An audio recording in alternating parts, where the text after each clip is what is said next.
All right. Hey everybody, this is WildBlade from Creative Media Vault in Yokohama, Japan. And let me just check to make sure that everything is up and running. Oh, hold on, my YouTube page. So yeah, if you haven't been to my YouTube page, stop by and check that out because I've just been posting some shorts related to WildFIRE. So I just posted this one yesterday. Or no, actually today, because I've started working on comic issue number 3. So yeah, let me jump up out of this and let me just check a few things on my stream right here. Make sure that my Unity is running. Okay, so yeah, this is a game that we're going to be working on. And let me also kick on some music for you guys. Well, hold on, let me check my stream first, just to make sure that this thing is kind of running in the background. But I hope everybody is having a good weekend. Last week was like Star Wars week, so a lot of the first part of my week was actually me playing around with Star Wars stuff. Hold on. All right, yeah. So sound is going pretty good. Let me go ahead and cut some music on here. So let's see. I've got some NCS music that we're gonna be playing in the background here. My normal like NCS mix. Hold on, my cable keeps on dropping. I don't know why. Yeah, my cable here keeps on dropping. So you get this hooked up. My normal NCS music stream here. Yeah, we're gonna go ahead and play all of these.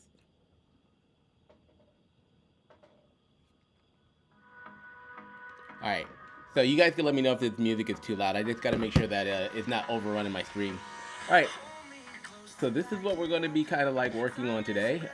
So for those of you who've been watching my stream before, we're working on this game called Ryukage Run. And this is actually a remake of a very old game, which you can find on my itch.io page here. All right, so like very quick explainer. I'm a comic producer. I have my own universe. I have like novels and stuff that are all connected to this. So that's kind of what you're seeing right here on my Patreon page.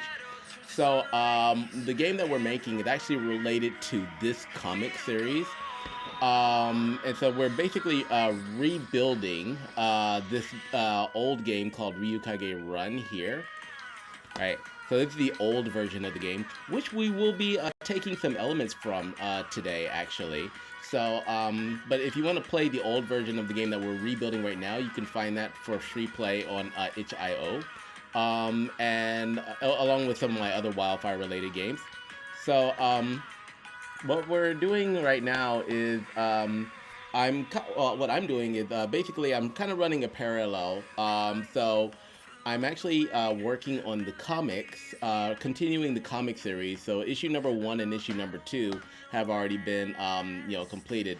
But now I'm kicking off with issue number 3, which basically picks up immediately after the events of the second comic, which you can find out more about that by checking out my Patreon page. So what we're going to be doing now is the game that we're working on here will actually cover the first couple issues of the comic that we're in the process of working on right now, because it's been 12 years since I started working on since I actually published the first 2 comics. So I kind of figure this is going to be a good anniversary type of thing to do. Since the comic has not been really since the comic has not been a focus for the past 12 years, so I need to kind of do a little bit of a celebration and a renewal of that old story. And what we're going to be doing with this game is the game that we're building is an endless side scroller type. So I'll zoom out so you can see the level that we've kind of got going at the moment. So this is a very generic level because it's the first one. But we're going to basically the main protagonist of this game will be Ryoko, and she is the youngest sister of she's the youngest one of the Morita sisters.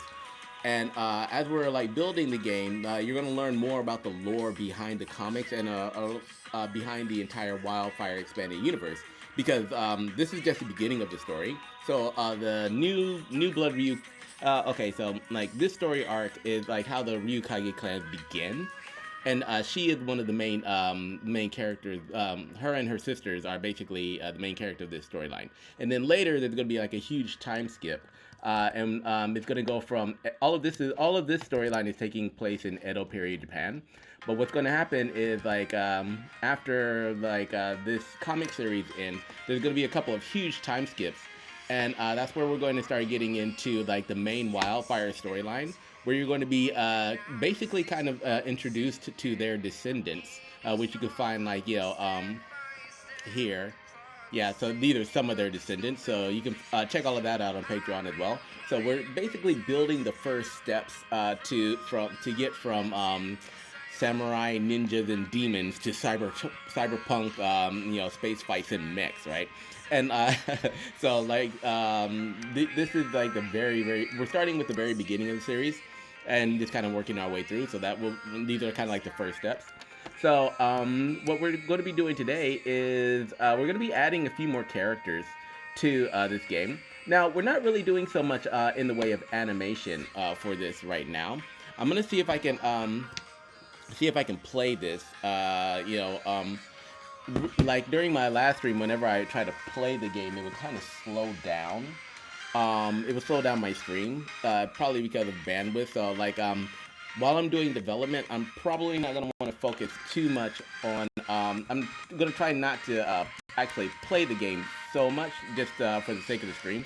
Alright, so this is what we got so far. Last time we put in her little run animation. Yeah. And we added a couple things to where the demon can like jump at her and whatnot. So she does have her weapons and stuff, but we're going to work on getting more characters and stuff into the game today.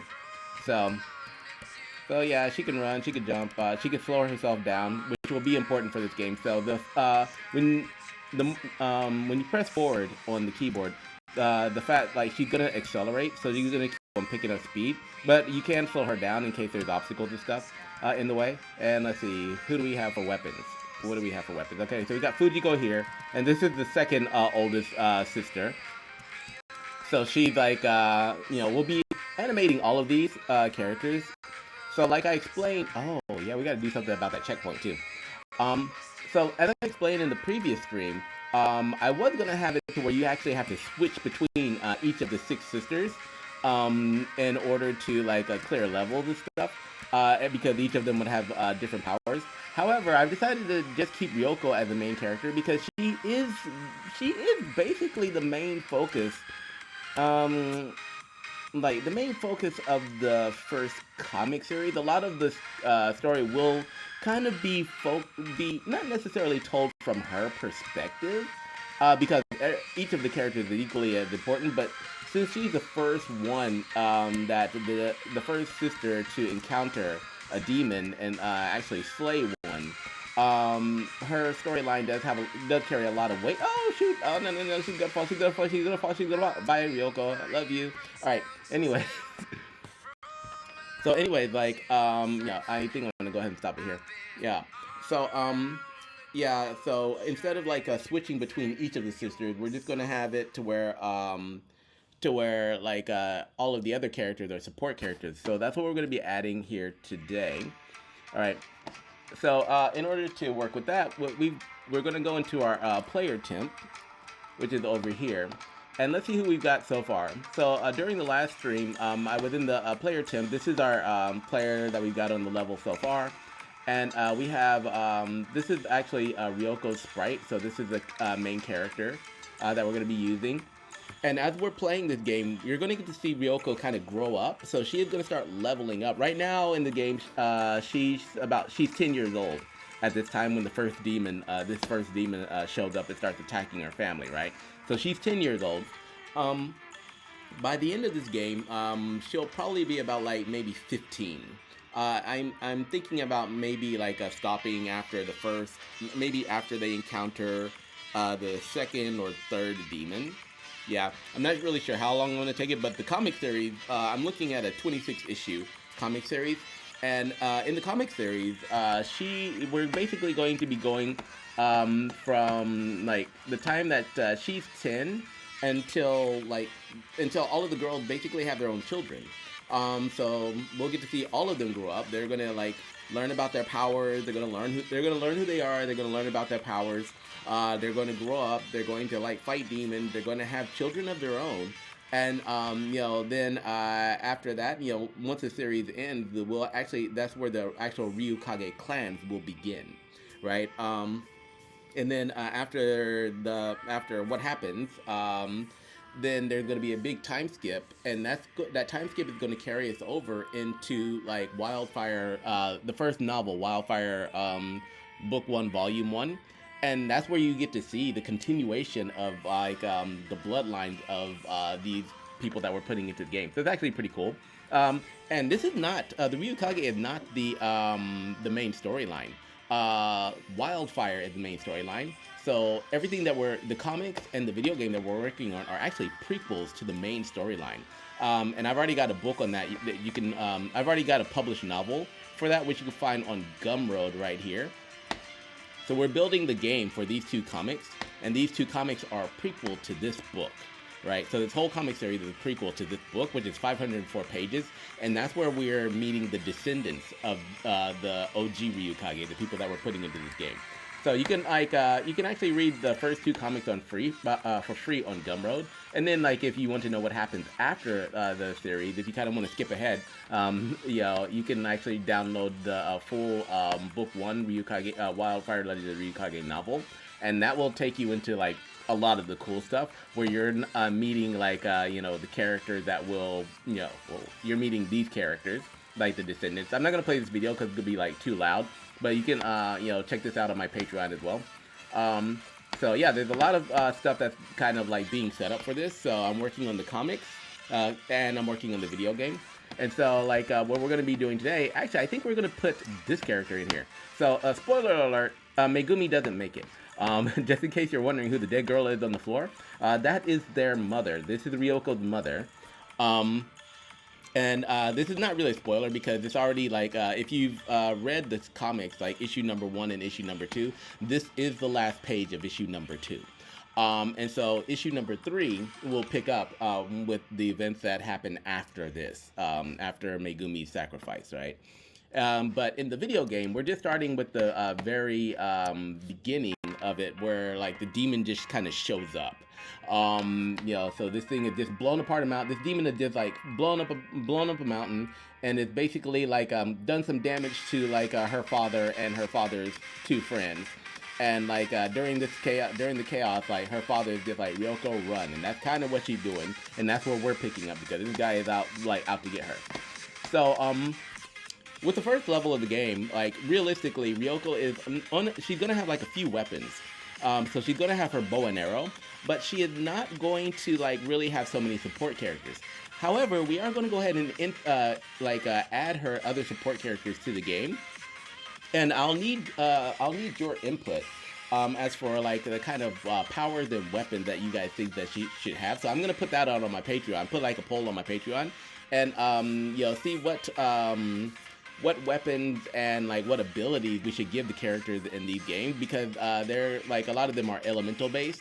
Her Ryoko and her sister, their magic is based on holy magic from the water dragon, right? But her other support character, they have different elements, right, that she'll be able to call up on. So for example, ranged weapon temp is Ryoko's bow and arrow, so this will just be her standard like shot, right? What we also have to do though is we have to add her sisters. So I think I've already added most of her sisters here. So yeah, this is Rin. So this is the oldest sister. She's like 20 years old, and she has a pretty tragic backstory that we talked about in my last stream. So she's already in the game, and I'm thinking to use her as the main shield character for Ryoko, because she's gonna be like swinging this thing around and just chopping down enemies. So I'm thinking about putting her ahead of Ryoko. And not only will she be able to chop enemies, like she'll also be able to maybe block projectiles with her weapon, right?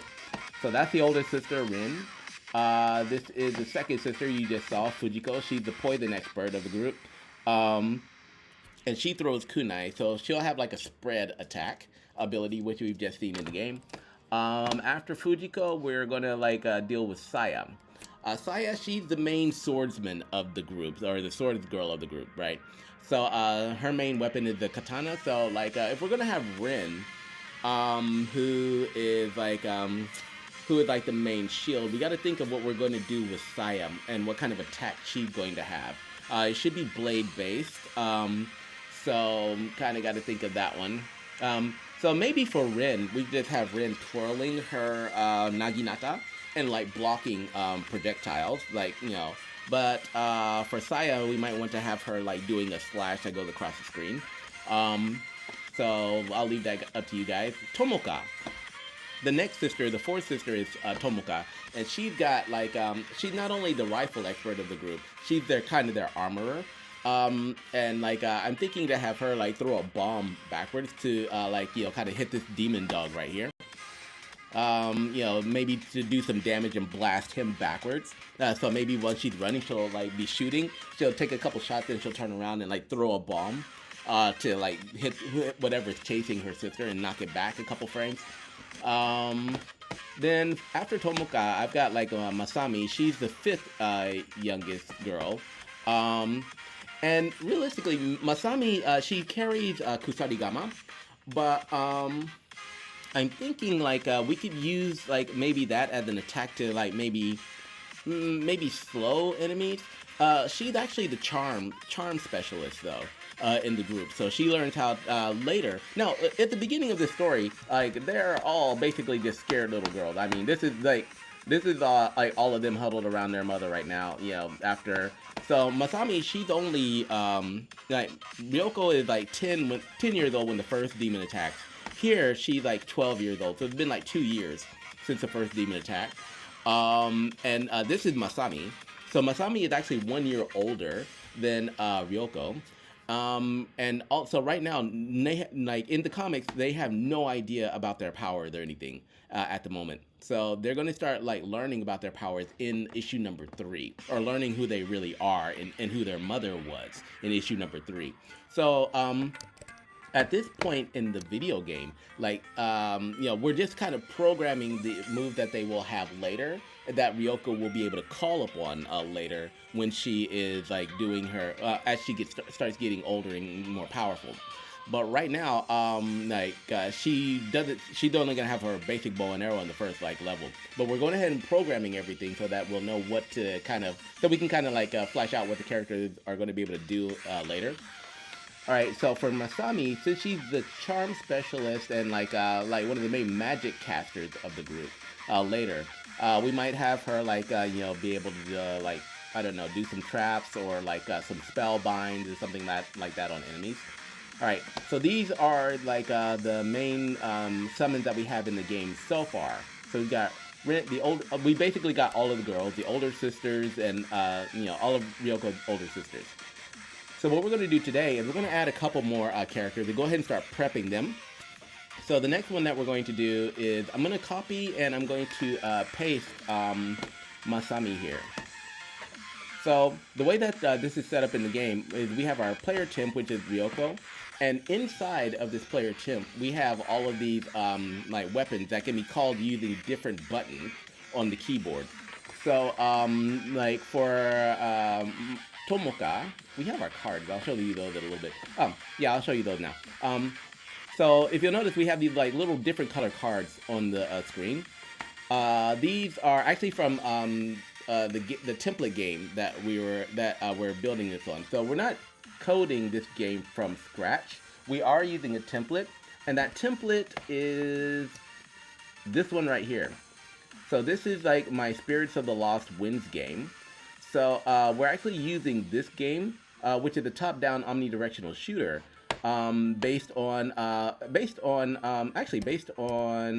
like this character here. This is like actually Nikki's spirit fox, right? Nikki, where are you? Nikki.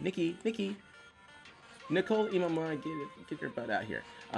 So, all right, yeah. So, like actually, like Spirits of the Lost Winds is based on, she's the summoner. She's a summoner descendant of Fujiko, the second sister, right? Like way in the future. And this Spirits of the Lost Winds game actually features her and her spirit fox. And so like you can play that Spirits of the Lost Winds game on my itch.io page here too. So this is actually the game I'm referring to. And this is Nikki and her spirit fox, Kuramiya. And so like what we've got is, so like I said, there are already games based on this, but the template that we're using to build our game right now, we're going to be referring to this template quite a bit while we're building, because I've already done most of the programming and put it into the template. That's why you're not seeing me code so much in my live streams. All right. So, and actually, like, there's something here I kind of want to check. So what do we got? We got our, yeah, I need to see what I did for this transition. Yeah, I need to see what I've done for the sky transition. Okay, so we got level map. So I tried to like structure all of my games the same. And the reason for that, well, most of them the same, even if it's a completely different type of game. Like for example, the Ryukage Run game that we're working on right now is a endless side scroller, so we've just got stuff coming at us. This one right here is a top-down shooter. So the gameplay dynamics will be different. So we have had to do a little bit of coding specifically to like change some of the elements for that. But also like that doesn't mean that we can't steal a lot of the stuff from my previous game. So I'm looking at this cloud, at the sky too right now, because there's something I kind of want to see if I can do here. Cloud, sun, flying objects. This guy had a transition on it, and I've got my sun here, clouds, sky. Yeah, I think there's a animator on here or something. Flying objects, level structures, clouds. Yeah, I gotta figure out where I stuck that. Transitions panel. Yeah. Undercity shadow. Sky. Alright, yeah, I'll have to figure out where I stuck that, because it's actually pretty cool where you can actually change it from day to night. Oh, is this it? Yeah, this might actually be it, huh? So let me go over to my animation panel. This is not in the this is not in our Ryukage Run game, but this is something that we're going to steal for our Ryukage Run game. And I want to make sure that this will change colors. So that's taking too damn long. Let me speed this up a bit. Okay, yeah, okay, so we can go, yeah, this will allow us to go from like a day to nighttime in the game. I don't know why I said it so dark. Okay, yeah, so we're gonna have to add an animation, an animator to our sky, or our undercity. Is that gonna be our undercity? Yeah, okay, so we're gonna have to add an animation, an animator to this, but that's not gonna be a problem. I was just checking to see how to do it. Alright, let's go back to our game here. Alright, so what we're gonna do is we're gonna jump back over into our Ryukage Run game. And first we're gonna go ahead and add our other support characters. And one support character that I forgot to add like last time that I was definitely going to add is, for the first like couple levels, Ryoko's only gonna have like one summon. And that is going to be her, I don't know, like maybe for level 1 I might not even give him to her then, but there's going to be a dog and his name is Masamune-kun. Now for those of you who have been watching like any of my other game streaming, like console games and stuff like that, you know that I like playing like a game called Streets of Rage, right? And like there's a history behind that I'm not really gonna explain too much. But like until like this year, I kind of used to have a dog as well. And his name was Masamune-kun, and like really loved this dude. So I decided that I was going to start putting him into all of my projects, just like I put Kuramiya into everything. So what we're gonna do is we're gonna go ahead and add Masamune-kun, who's actually gonna be her first summon that she will receive in the game. So she'll receive her sisters maybe later, but I want her to have like Masamune-kun at least for like the first couple levels. Alright, so we're going to add Masamune-kun, we're going to take Masami here, and we're going to duplicate her. So we're just, Masami is in an empty movie clip, is in an empty game object. And if we quickly take a look at this one, she's labeled as scattershot, but we're not going to do that one. So this will be like Masamune-kun. Masamune-kun. I'll put like maybe Howling Dash. Right, maybe Howling Dash would be good. So this is going to be an attack that's probably going to start behind Ryoko, and it's going to go, it's going to come from behind and like even maybe hit the demon. I think it might hit what's directly behind her, do a little bit of damage, and then he'll like dash right in front of her, right? So it's going to kind of look like maybe the easiest way to implement this would actually just be like a one-shot, a one-shot projectile. And so I think that's kind of what we're going to do for him. So, and each of these weapons will have a timer on it. So in order to do this, what we're going to do first is we're going to like go ahead and take, what I do? Right, Masamune-kun. So I'm going to take Masamune-kun and put him up here. Actually, under Tomuka. Under Masami. Alright. So he'll be under Masami. And like, what we're going to do is we're going to change the game sprite. So we're going to like go ahead and switch her out. So I'll turn Masami off here so that we can kind of see what I'm working on a little bit better. Alright. So, Masamune-kun. Inside of Masamune-kun, we've got, just on the top level game object, we don't really have anything. Here we've got the weapon sprite. So, you know, this, right now this is turned off. Or, like, the opacity of this is turned down. So if I want to, like, crank this up, then you would see something. Where is it? Oh, weapon sprite isn't turned on, so if I needed to, like, just use a placeholder graphic, I normally just use a box. So you can kind of see this, like, this box behind her. But we're going to go ahead and turn that off because it has nothing to do with the physics or, like, interacting with the enemies. It's just a visual reference. Alright. So what we'll do now is we need to have a... I'll turn this weapon sprite off right here. We need to go ahead and change this right here. So... what I do with my, when I'm programming games, is I tend to try to separate everything out. So in case like a beginner programmer needs to jump into my game and like figure out stuff, I want to have as many visual references as possible. So I try to avoid a lot of complex code and a lot of complex math. One, I don't really like coding that much. To be honest, I'm like dyslexic, I have ADHD, and my left eye is like going out. So like it's not doing so well, so I'll probably be blind in one eye within the next couple of years if I don't get surgery. So I try to avoid a lot of like heavy coding, or when I do code, I like to have everything like color coded. But I try to put as many references as possible. Yeah. So I just got a message pop up, but. Alright, so what we're going to do now is we're going to go ahead and switch this over to a visual reference, not for Masami, but for Masamune-kun, but we are going to rename him, so Masamune-kun. Alright, we're going to go ahead and put Masamune-kun in the game. And now, we don't actually have a graphic for Masamune-kun yet, so what I'm going to do is I'm going to jump over here to... Yeah, you can like check that out. Why do I have so many like Patreon windows open?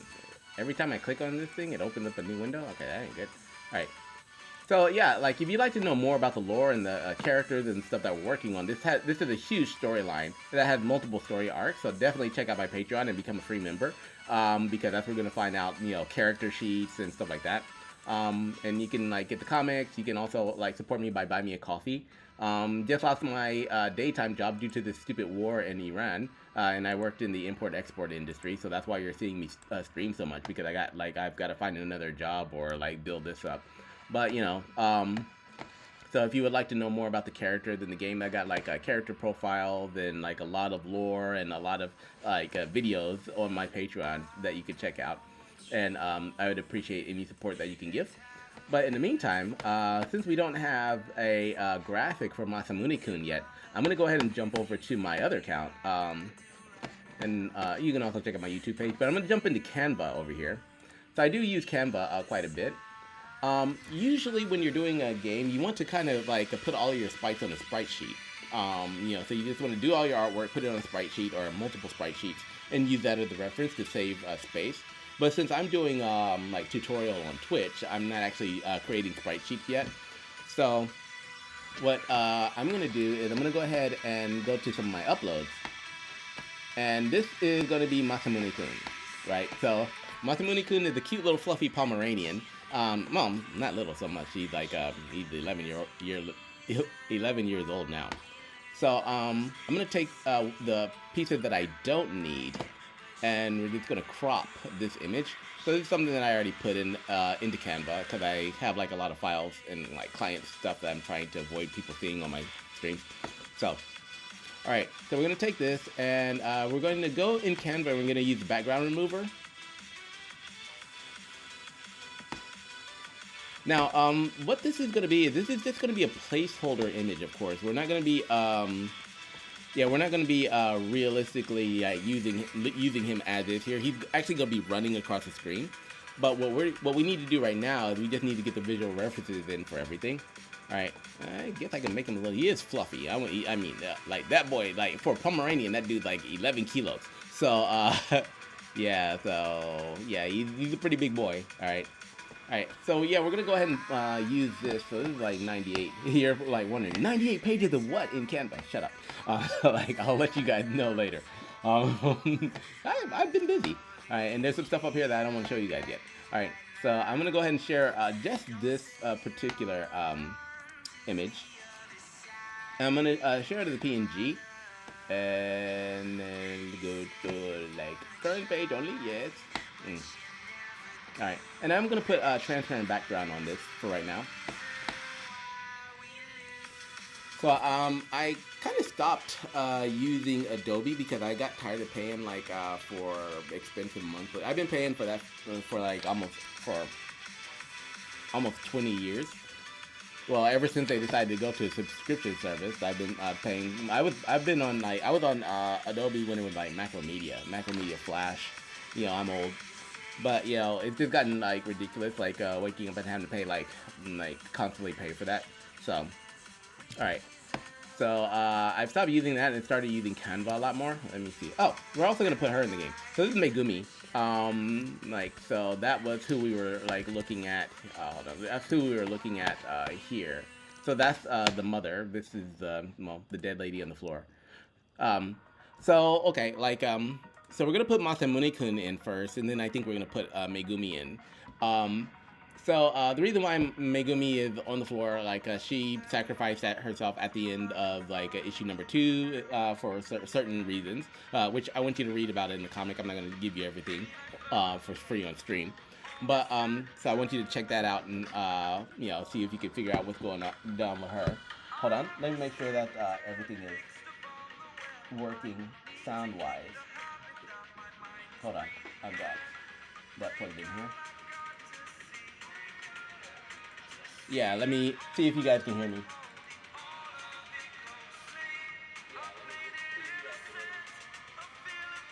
Okay, I'm checking to see if you can hear me and the music at the same time.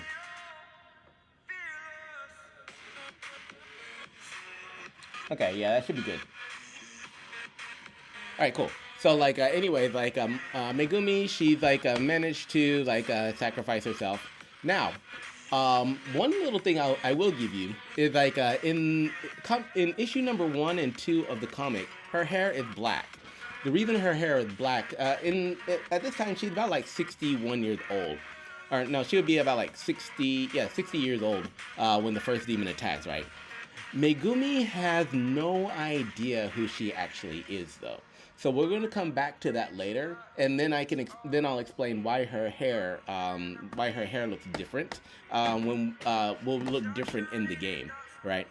All right. So let's see. Right now, though, we got to get back to Masamune-kun. He's like sitting there chilling. He's like, "Hey, you guys are gonna put me in the game or what?" So let's see. We've just downloaded Masamune-kun. Yeah. So we just downloaded Masamune-kun, put him in the game. Like downloaded his sprite. So what we're going to do now is we're going to go over here, and we're going to find him. I think I've already imported her, so we're going to go to downloads here, and I've got, like, all of these here. Alright, and I'll rename him Masamune-kun 1. I'll just put him, like, here. What? I already have a Masamune-kun 1. Oh.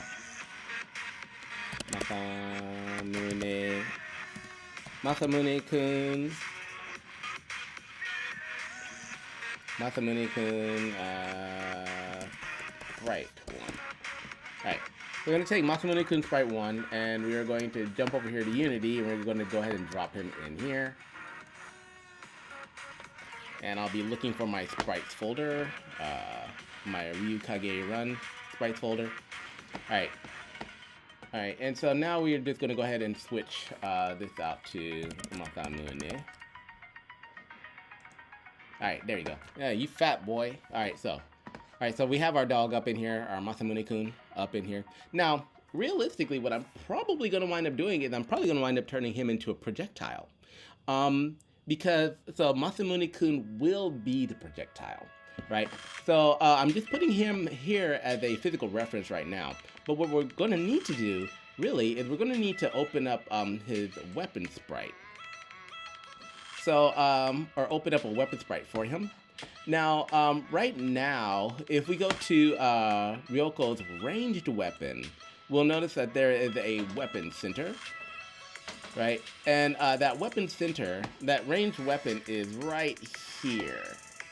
I'm not really sure if you can see it, but basically it's her bow and arrow, right? So if I take this, her bow and arrow arm, and this rotates, right? Well, if we look inside of her ranged weapon, there's a weapon center, you know, which you can kind of see right there. That's just the actual weapon itself, her arm holding the bow and arrow. But if you look into the weapon script, there is a projectile section. So what we're going to do is we're going to click on the projectile section, and we can actually see which projectile is being fired. So of course she had the bow and arrow. So when we're playing in game, this bow and arrow is going to shoot arrows, right? Well, what we're going to do is we're going to wind up turning Masamune-kun into into a projectile, basically. All right. So here, what we're going to do is we're going to take the weapon sprite. And we're going to, can this one rotate? Yeah, I think I have it set to where it doesn't rotate, right? What we're going to do is we're going to grab this projectile right now. And we're going to drag this projectile on the screen, right? Now it looks like Masamune-kun's just like chasing a ball. But yeah, we're going to grab this projectile and put it on the screen. And we're going to rename this, we're going to name this to Masamune-kun. Like Masamune-kun.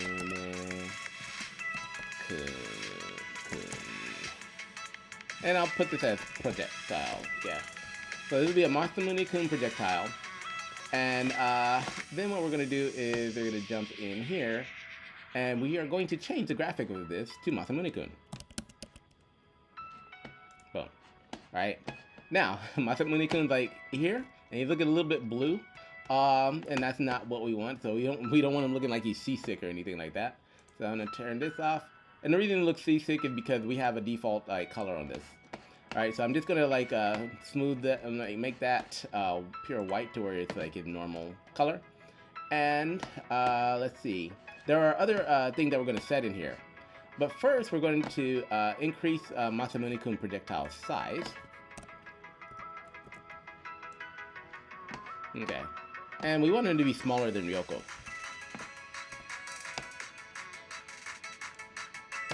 Okay, so I think, yeah, I think this will be a good size for Masamune-kun right here. Yeah, because he's just gonna like run right past her, like woo, like oh, and that's it. He's gonna be his attack. Of course, he's gonna be running and kind of like bouncing. But, we kind of want him to, like, go past her, right? All right, cool. So now that we have Masamune-kun projectile on the screen, we can play around with the kind of settings that we want. So, like, the speed. So we got speed, lifetime. Like, speed and lifetime will be, like, how long he stays on the screen. So, in order to demonstrate that, what I'm going to do is I'm going to go down to our Masamune-kun weapon. And I'm actually going to turn this off, right? So, well, I'm not going to turn it off. I'm going to take his sprite and I'm going to decrease the opacity on this. So remember, a lot of times we just use this as a placeholder. So I'm just gonna like decrease the opacity on this, right? And we're still gonna need this here though, because we need to figure out where we're gonna be shooting this dude from, right? All right, so this is the Masamune-kun weapon sprite. So when we go in here, we're gonna be looking for the shot point of this thing. So this will be the shot point. So that's what we're looking for. All right. So in this case, Masamune-kun is going to attack, is going to come running from behind Ryoko. So we're going to take this, and I think we're going to set it right around, maybe even in back here. So maybe around here. And because I want to make sure that the demon takes damage when that whatever is behind her takes damage when Masamune-kun runs. All right. So now what we're going to do, the trick is we're going to inside of this weapon sprite, you're going to see that we have our our main basic weapon projectile, which is this blue ball here. Well, we don't want that. We want Masamune-kun. So we're going to come up here, and we need to turn this Masamune-kun projectile into a prefab. So I think I'm gonna make this a little bit, make this small. All right. So we're gonna turn this into a prefab. It's gonna be a new prefab, so that we can kind of play around with it. All right. So I'm gonna take this and I'm gonna drag this all the way down into my prefabs folder if I can find it. Prefab. Oh, prefab. Okay, there we go. And this is going to be important. So it's like, do you want to create a prefab? So I'm creating an original prefab. So I don't want to overwrite the blue projectile that we've already got, right? So that will turn Masamune-kun into this Masamune-kun into a projectile that we can fire. All right. So now what I'm going to do is I'm going to hide this Masamune-kun, and I'm going to actually. No, I'm not going to hide this Masamune-kun because we don't have anything like to shoot him with right now. What I'm going to do is we're going to play the game, and I want to see how fast Masamune-kun moves. I think he's probably just going to shoot directly off the screen. Okay, he goes straight up. All right. Now, why is he going straight up? We'll have to figure that out. All right, but he did move. He did fly. So let's see. Oh, the reason he flew like almost straight up is because like he was not fired from a position. All right, so we're gonna take this and turn it off. Now what we're going to do is we're gonna go back to our Masamune-kun weapon sprite here. All right, and offset will be 90. He moved pretty quickly there. Oh, hold on. Let me turn this back on. Alright, so let's see, you got speed. That was pretty fast. I think maybe we'll drop him down to 15. And we are going to give him a kind of extended life span. Like, so we'll give him 2 years. That'll be 14 in dog years.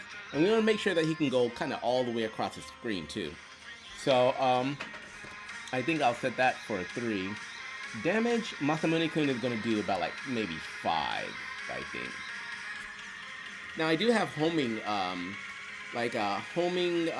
projectile already programmed into this game, but he's not going to be a homing projectile. He's just going to like run straight ahead of Ryoko. Rotate speed.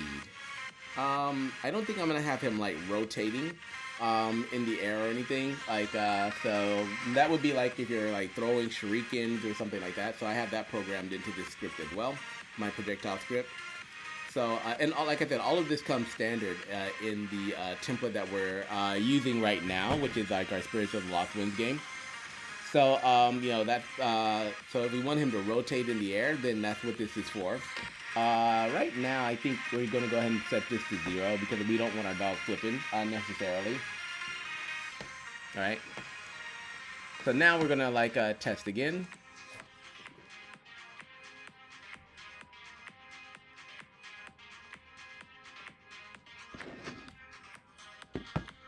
Okay, and he goes right up the screen again.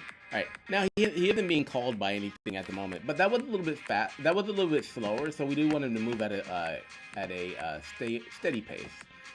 All right, cool. So you got Masamune-kun here. Right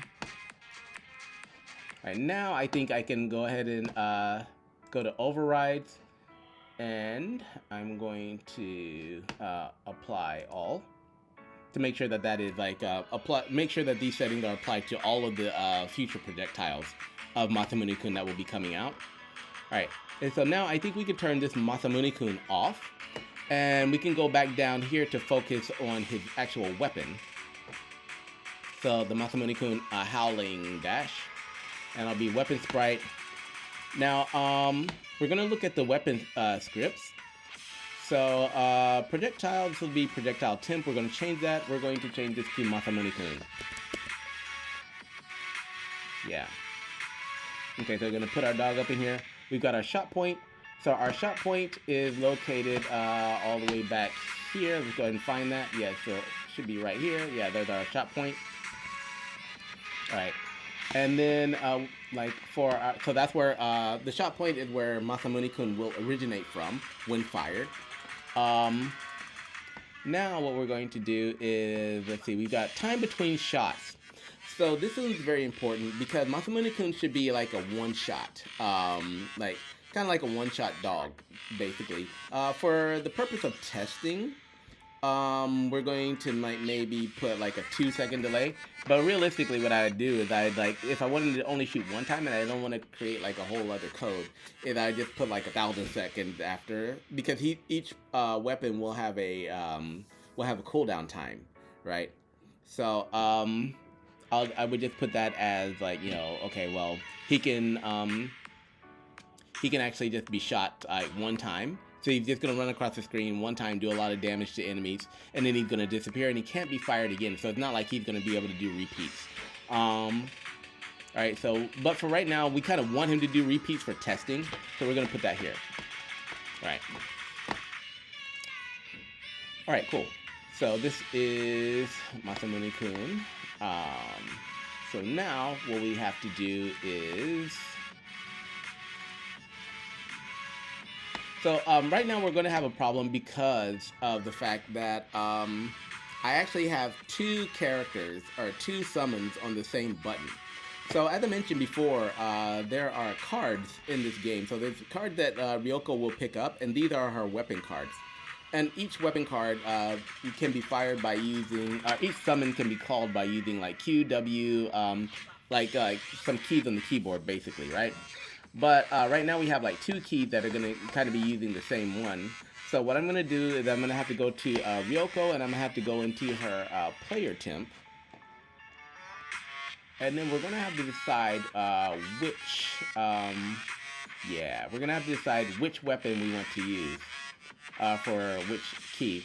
So right now, if we look at the player script, we can see the melee attack box goes to Ren.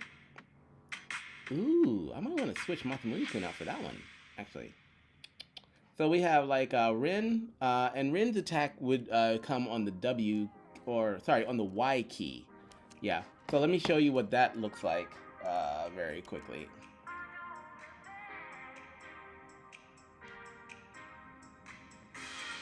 Let's see, first I have to pick it up though. Alright, so that is W. So that W key is not functional in this version of the game because W and S are used to flip Ryoko upside down. Alright, there are these. Alright, oh shoot, I forgot about those guys. Okay, so I'll come up here, let me get over here, get rid of this. Alright, and so, okay. Okay, so there goes, okay, so Masamune-kun, he just launched. However, like, he went straight into the air. Alright, so we're gonna have to change his angle. I think we have that set for, like, 90, so, yeah, so, but it did launch Masamune-kun, though. So, and that's kind of what we're looking for. So, let's see, player temp, Masamune-kun, howling. We're gonna go, jump in here to the weapon sprite, and I think this might be the issue. Offset, are we gonna do like maybe offset 0? If all else fails, I'll have to like change the rotation on that actual sprite. Alright, So we're gonna pick up this orange thing in here. I'm gonna hit Y. Okay, nope, he's still going straight into the air. Okay. And he is like kind of getting rapid fire too. Right. Oh, but the reason he's getting rapid fire is because like we haven't like set him. Yeah, we haven't like a really yeah, we still haven't to where he can actually be multi-called.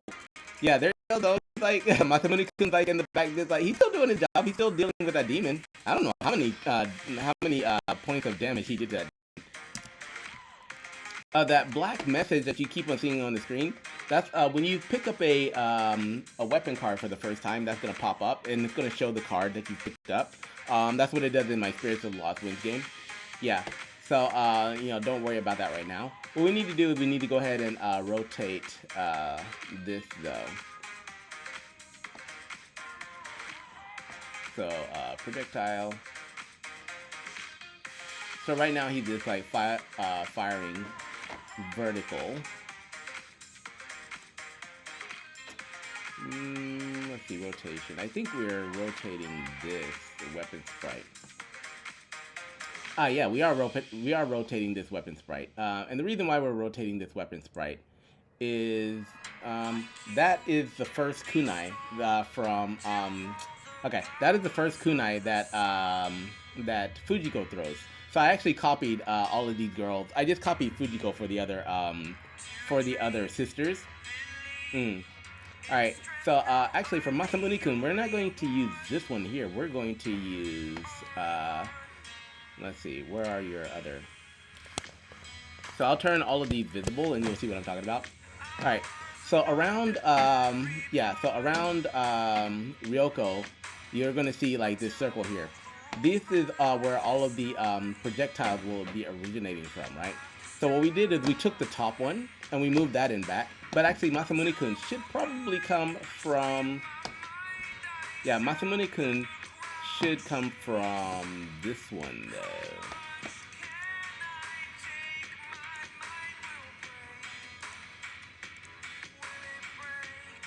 Yeah. No.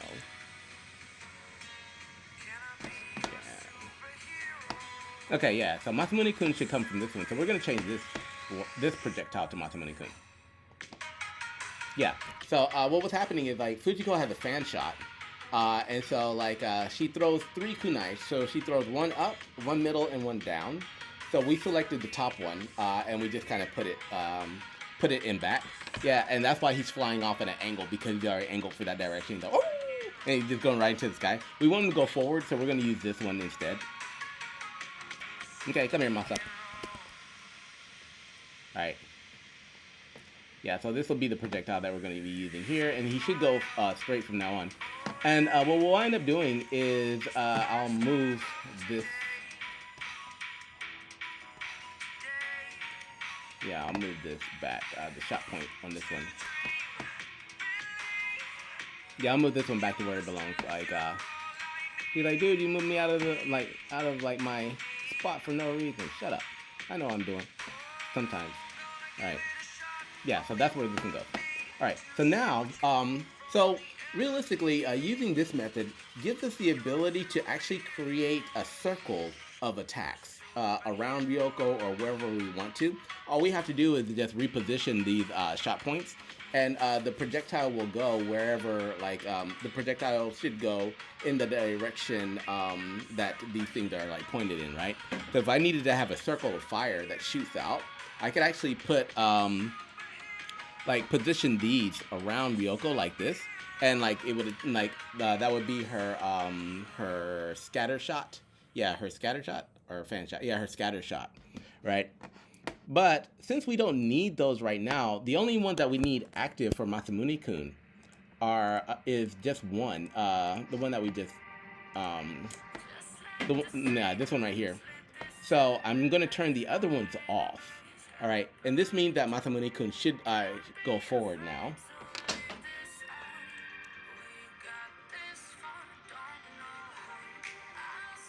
Yeah. So he's basically just a projectile that runs forward. All right, so we're gonna pick him up. All right, and now, yep, all right. He's running forward, but he's at a very weird angle, so we're gonna have to change the orientation of his projectile. That's all. Yeah. All right. He's like, "Why are you throwing me, dude?" All right, so yeah, but we do, and notice like when I change, Ryoko's bow and arrow can rotate, so she can shoot in every direction, even behind. But no matter where she shoots, Masamune-kun is always gonna go forward. And Masamune-kun is like doing pretty good for like time. I don't know why he's doing so good for time. Yeah, so each of these weapons does have a timer on it, so I had to like investigate that and find out why he's able to stay on the screen so long. Okay, yeah, he's like being Kage Bunshin to just yeet it across the screen. All right, so anyways, like we do have Masamune-kun working, but we need to go ahead and like one, we need to change the position of this guy. So right now, I think his weapon script. Hold on. That's like set for 90. I think I'm gonna have to keep it at 90 though. Minus 90.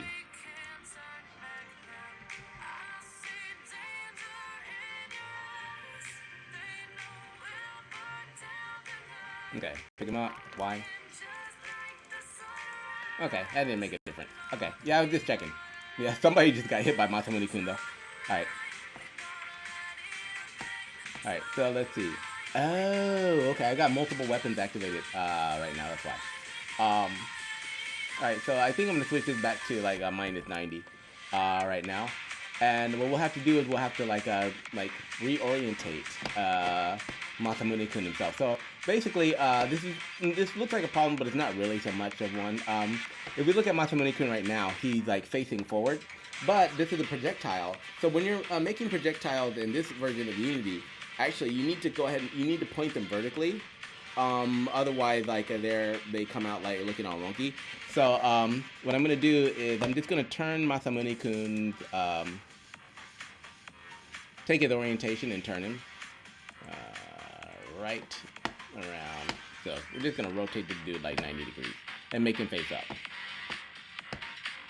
Okay, there we go. Rotation 90. All right, and then after we do anything, because anything blue is a prefab, so because we've like changed the prefab, we're going to have to make sure that we go for the apply the overrides, any changes that we've done. Otherwise, it's not going to affect the actual prefab that's in the folder, and it's just going to affect what's on the screen. So after I make changes for position or anything, then basically I need to make sure I apply all. All right. All right. So now we're going to turn this off, and we're going to like see how many Masamune-kuns we can throw at enemies.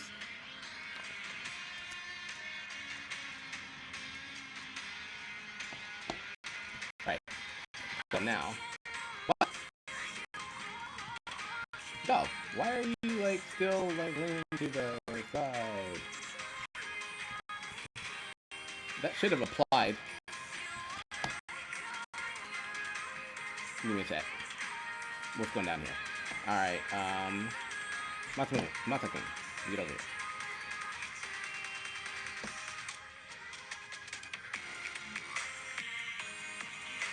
Huh. Yeah, that should have like fixed the issue. Let's see, weapon sprite.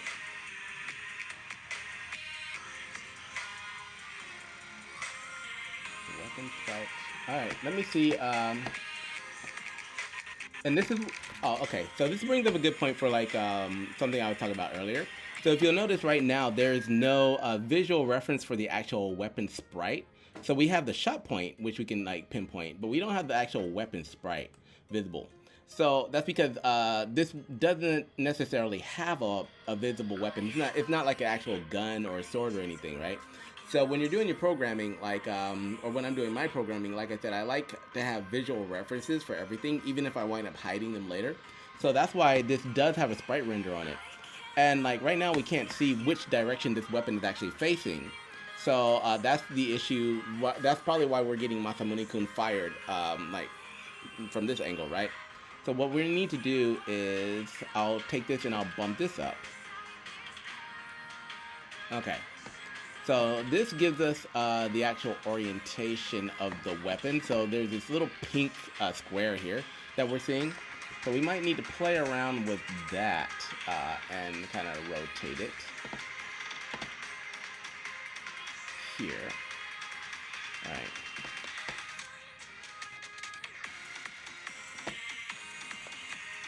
All right, so this lets us see the orientation of the actual like barrel of the gun, basically.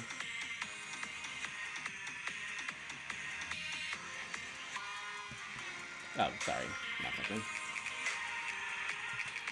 Still flying upwards. But at least he did the right orientation.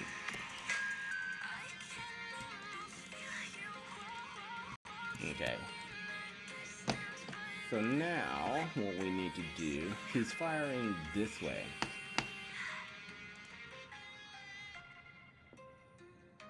Let me play around with this for a second.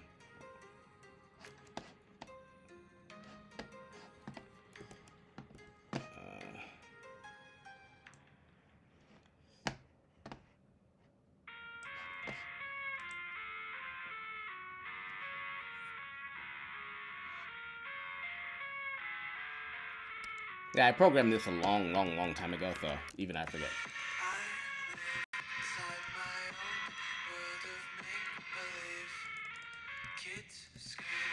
Okay, he's still like flying high though. I need him to go across the screen. Okay. So in this case, like what I might need to do is I need to check her arrow very quickly. Weapon center, all of that's good. Time between shots, project arrow. Alright. Shot point. Yeah, shot point is all good. Weapon graphic. Oh, okay, that's just a bow and arrow. Center. Alright. I'm gonna grab this arrow projectile very quickly and drag one of those on screen. And then check the properties of that, so. Okay. So Masamune-kun is basically just gonna be the same as the arrow. Distance, damage. Yeah. No rotation. Alright, yeah, that should all be good. Let me check Masamune-kun here.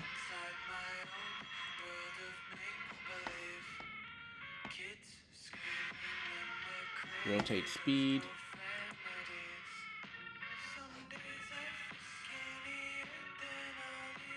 Okay, now that should all be good. So.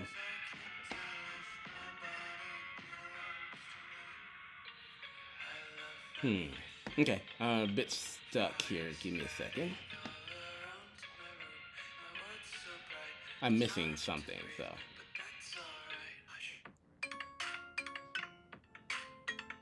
Offset, 90, rotatable weapon. Yeah, I don't necessarily want this to rotate though. I want this to stay. I mean, I guess we could put him as a rotatable weapon though.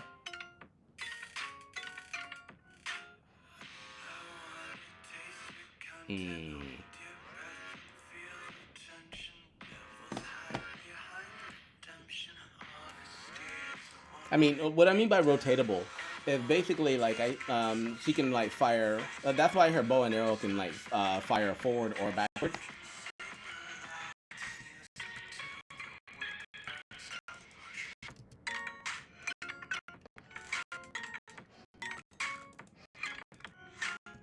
Okay, yeah, she's sending her dog straight to heaven, which is not good.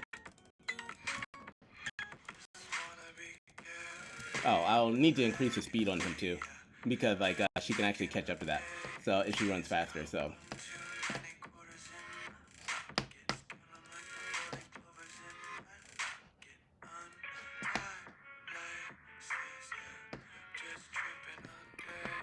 Okay, so we'll put this up to 30. Damage is homing, lifetime, distance. Yeah. All of that should be fine. Damage 5, sound, rotate speed.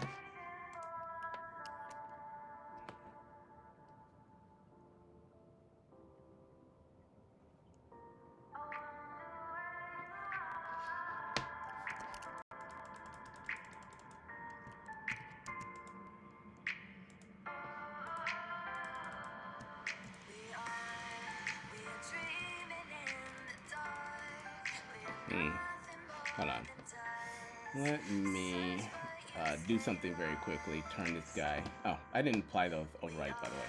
So let me go ahead and apply those overrides to this and then see if that helps. I think I didn't do that the last time either.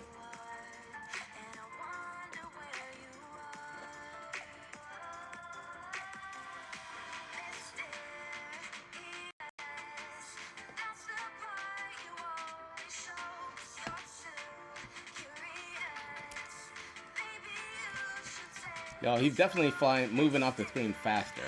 That might be a little bit too fast, though.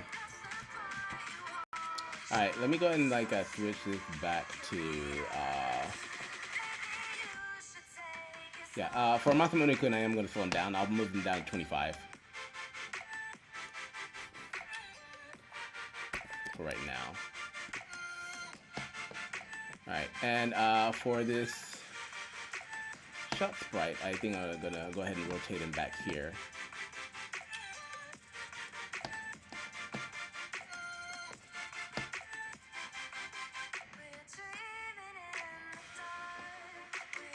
Time between shots. Oh, like there's zero like time between shots. So this is 99. Hold on. Let me put 90 here. I think 90 is the same that we got like for her ranged weapon too, though.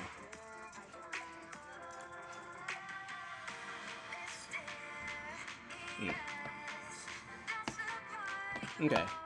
Maybe that'll help. See, this is what happens when you make a game template like years ago and like start trying to use it to make a totally new game. So even though all of the coding is done, basically you can kind of forget everything that you set up. But that's life. So okay, all right, cool. So yeah, that's kind of what we're looking for. All right, so now I have to rotate Masamune-kun. Poor Masamune-kun again. He's like, "You're eating me across the screen. Stop it, damn it!" All right, cool.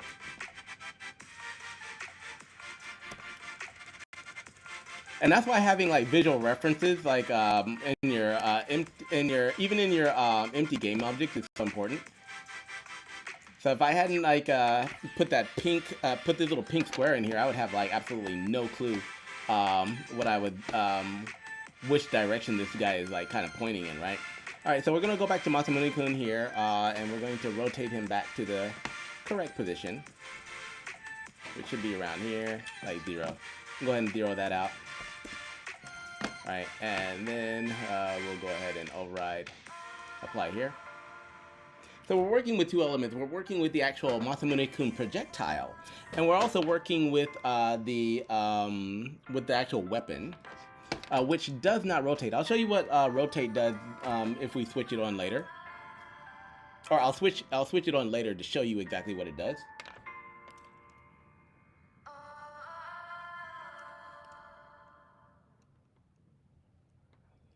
All right, cool. So now we should have Masamune-kun. Yeah, still flying that way. Why? Did I apply that? I think I did apply that. Did I not?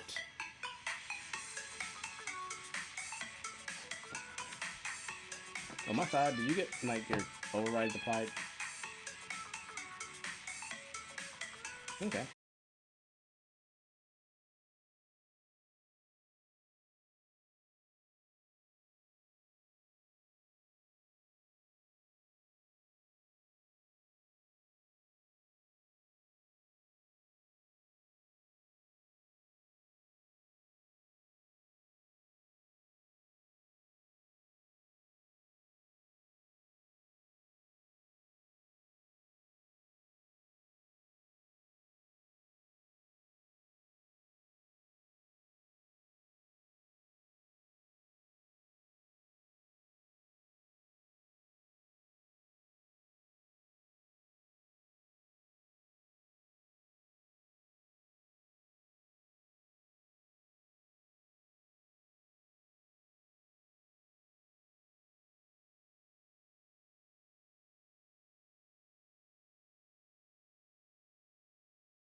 Okay, it's taking a lot longer. I think I already did this though.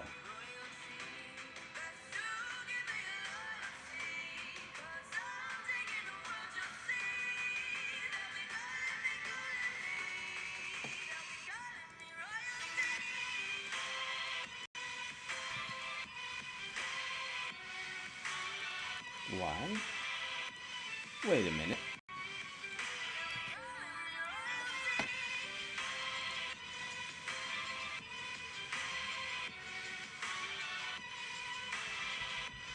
I'm just trying to get him facing in the right direction. He's kind of facing upside down, too, I noticed.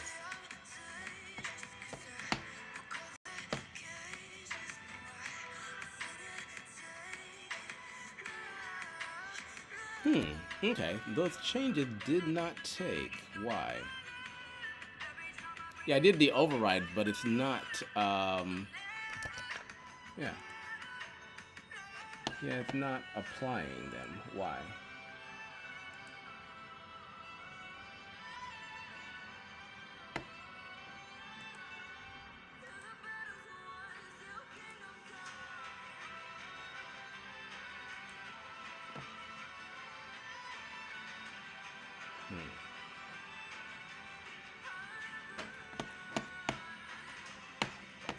Yeah.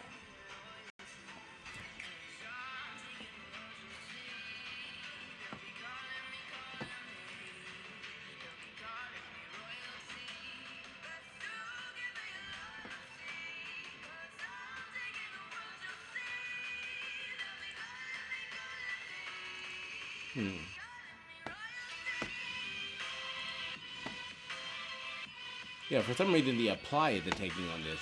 So let me see what's up with that. So if I drop the normal Masamune-kun on here, and then I rotate him. So right now there's no override. So if I rotate him 90, he should be facing up. Alright.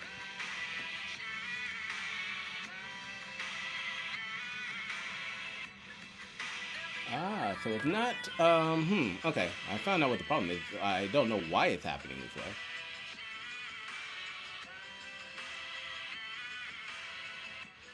way. Let me go here.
And let's see, where do I have my Masamune-kun?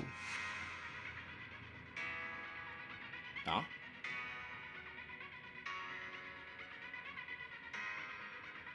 Why I only got the prefab?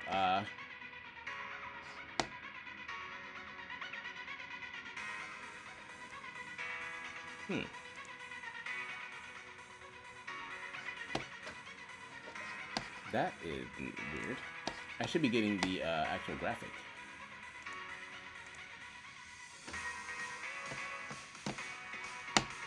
Oh, that's because I'm in the, okay, never mind. I'm in the prefab, that's why. That makes sense. Alright, let me see, Masa. Okay. Let's go ahead and actually reveal you in Finder. So I had opened up the prefab first, that's why I wasn't getting it. Alright, so we're gonna open up this guy here.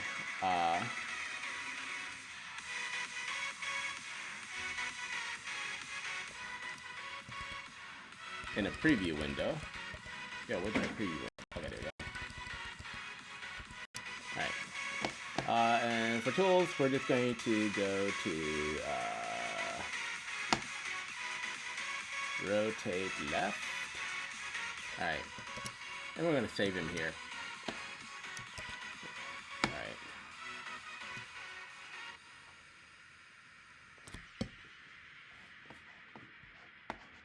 Okay, let's see if that actually works for him.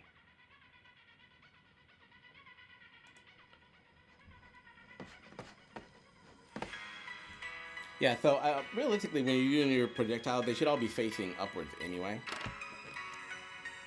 Because that cuts down on problems like this.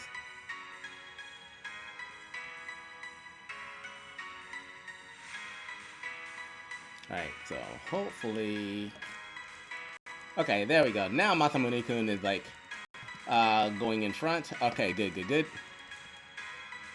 Alright, so we can fire our dog, and you'll notice, like, even if I rotate my other weapon, Masamune-kun is doing his job. He's like just like going across the screen, like hauling ass across the screen. Alright, we're gonna put him on, okay, so now that that's fixed, basically the fix for that was just to like change the orientation of the graphic. Alright, so now that that's all done, that took me a while to freaking figure out. Like I said, this is a problem like when you're doing, when you program something like a long time, after a while, and then you kind of forget about it. Alright, so we're going to take this whole like weapon sprite here, and we're going to drop this down to around her feet, because that's where he's going to be running. Alright, and then we're going to move this in back of her. So this Masamune-kun is going to come like out of the blue, like from behind as a support, as she's running and as she's jumping. And then like we'll have him, we are going to have it to where he can bump into stuff, right? So bump into stuff and maybe ricochet. So we don't want him, he's a physical dog, so we don't necessarily want him to be able to go through solid objects. But for right now, we're just going to keep him right here. We're going to go to his weapon sprite. And we're going to change his time between shots to like 5 at this time.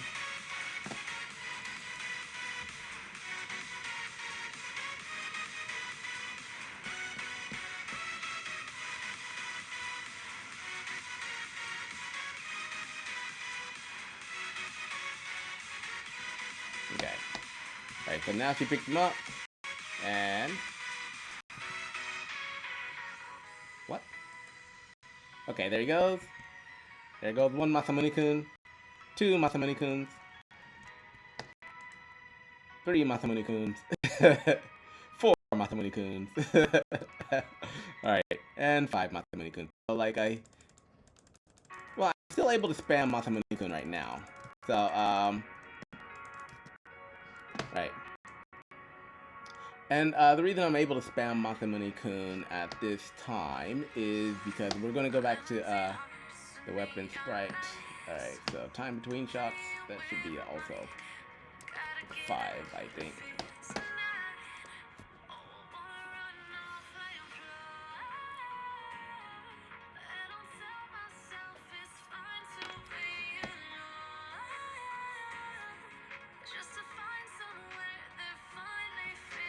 Now, Masamune-kun doesn't have a timer at this moment. So, okay. So right now, Masamune-kun is like having trouble because he's hitting. He hit the demon the first time, right? Okay, but now I cannot spam a Masamune-kun as much as I want, so because I set the time between shots. All right, cool. So that's Masamune-kun. What we're gonna need to do though is we are gonna need to give him some physics. So give this projectile some physics. All right. So right now he's got no physics, so he can just go like clean across the screen. Another thing that we're going to do is we're going to jump into prefabs, and I'll do my stuff.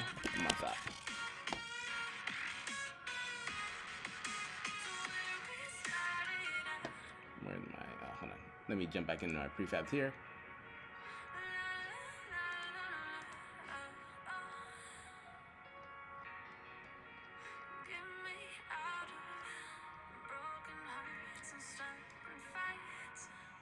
RDC Blader. I've got like a lot of stuff in here, so.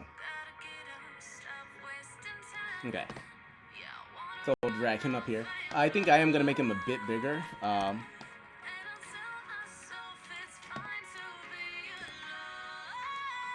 Yeah, I'll make him a bit bigger.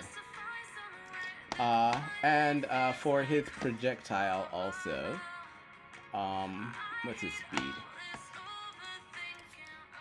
Okay, so we'll slow his projectile speed down a bit. Rotation will probably be like 0 right now.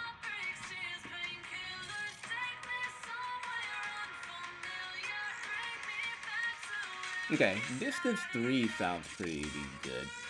Alright, is homing. Okay.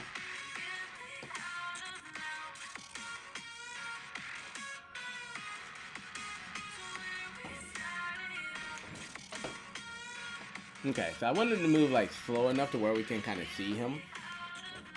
Even like 25 might be a bit too fast.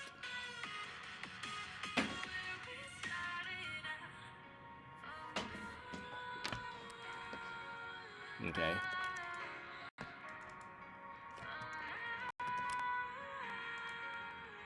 Okay, there we go. There's my boy. Alright. Okay, so he's kind of stopping a bit short. So we're going to have to increase his lifespan on the screen, I think. And also make it to where he's moving in front of everything. Okay, he did make it to the end of the screen, though. Yay, there he goes. Alright, so, yeah, that's Masamune-kun 1. So now what we're going to do, though, is we are going to need to add some physics to this, right? So, because like I said, he's not a flying dog. He's actually a physical summon. So we do have like some spiritual summons that will come into the game later. Alright, so we're going to need to add like a physics body to this. Masamune-kun. Alright. Alright, so we've got Masamune-kun here. If you'll notice, we do have like a circle collider. And we do have like a physics. Well, we do have like rigid body 2D physics on him, right? Right now, Masamune-kun has 0 mass. So like that's why he can kind of float. We're going to see if we can go ahead and turn this into like a 1.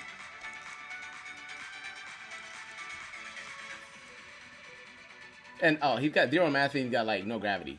So I'm gonna turn him to 1, and then we're gonna turn his gravity scale up 1.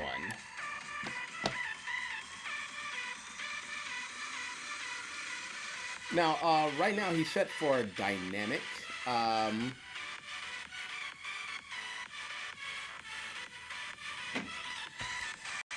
Okay.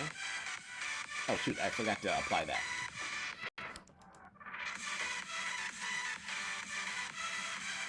Come on, Masamune-kun. Alright, there we go. Alright. Yeah, I didn't apply my my changes, so give me a second. So that's why he's flying like straight off the screen. So let's go ahead and override that. Apply all.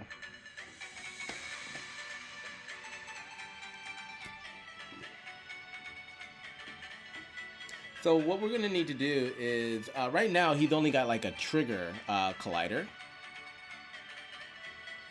So what we're going to need to do is we're going to have to add another, we're going to have to add another collider to him. Jump, Ryoko. You jumped too soon, girl.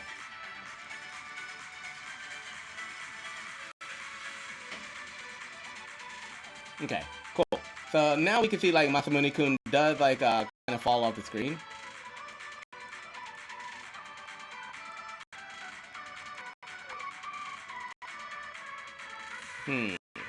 That does present a problem though, because if we're gonna have him attack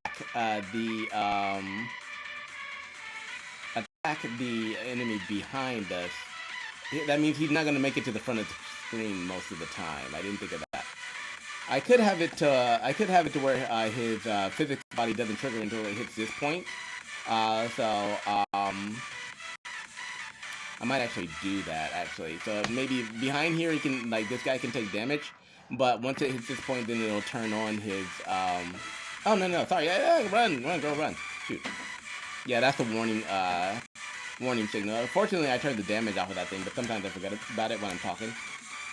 Okay, yay! There goes Masamune-kun! Woohoo!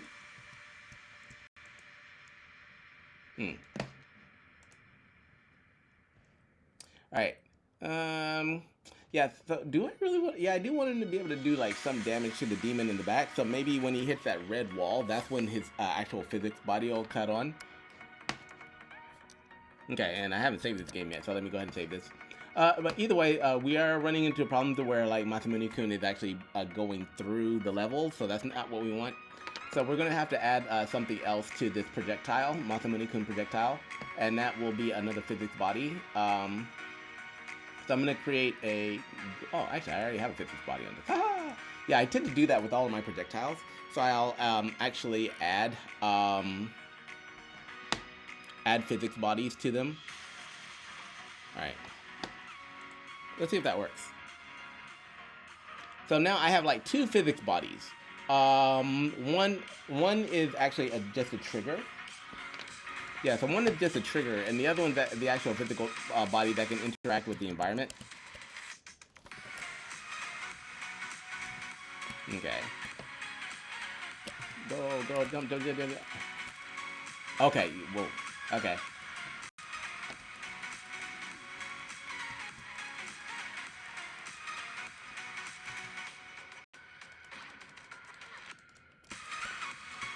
My foul.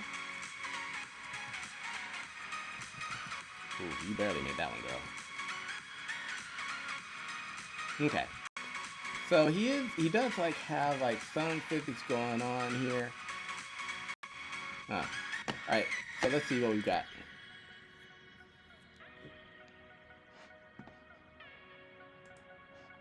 Okay. So this will be his physical body. Right now that's also set for dynamic, linear body, gravity, scale, mass.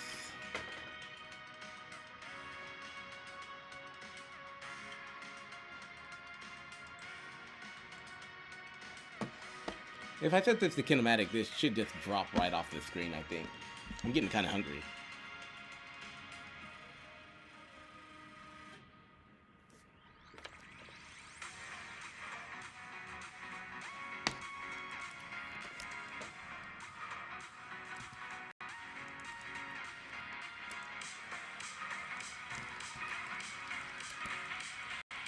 Oh, I just landed right on those spikes.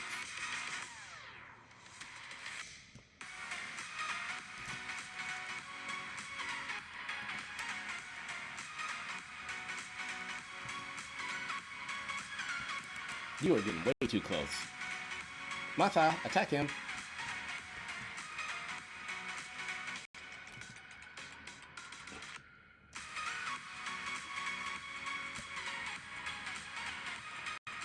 Okay, so Masa is hitting him.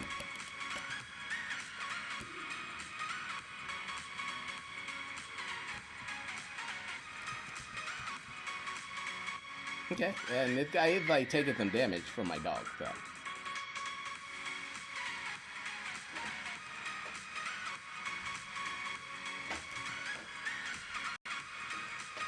Okay, yeah, he's not making it past him though. And even if he does, he's not reacting properly to the environment, so. Alright, so let's see what we got like for physics body again.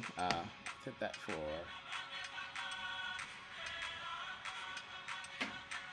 Oh, okay, yeah, I think I know what's going down. Alright, so like I said, this guy's got like a 2 physics bodies, right?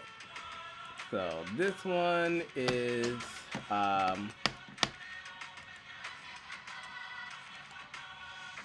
Okay, no, this one's inside, so that should be fine.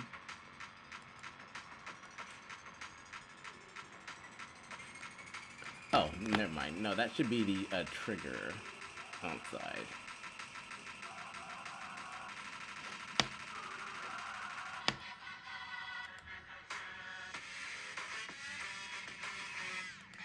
Oh, no, that should be fine as well. And this one should not be set for trigger.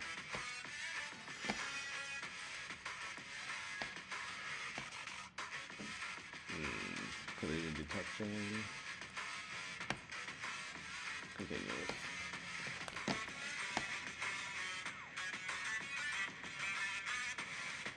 Usually the physics body should be smaller. So I'll like drag this one in here. Alright, yeah, the physics body should be smaller than the trigger.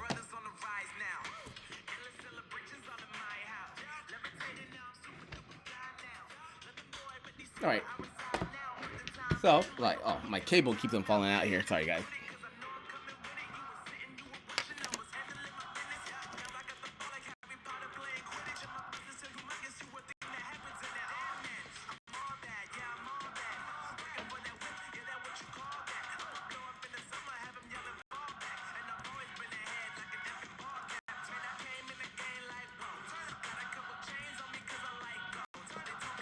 Okay. Yeah, that's not working. Give me a sec.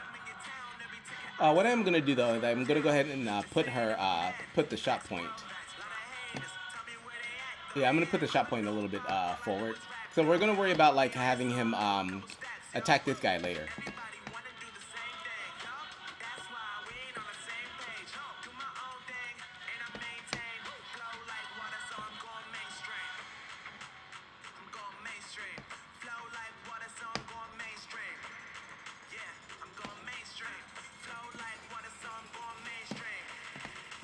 Okay, let me move this shot point up.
Give me 1 second.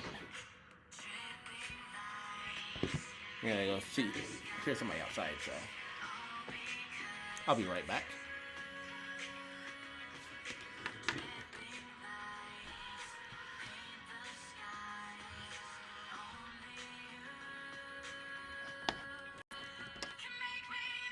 Okay.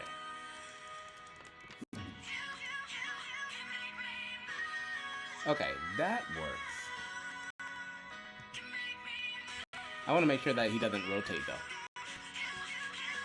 And he's got to move like way faster than her. Okay. Okay, yeah, maybe having him start behind her isn't such a good idea. Alright. Yeah, I mean, I could have it to where he starts behind her and then he hits a certain point at her and then his figure cut on. But for right now, we're just going to go ahead and move this right in front of her a little bit.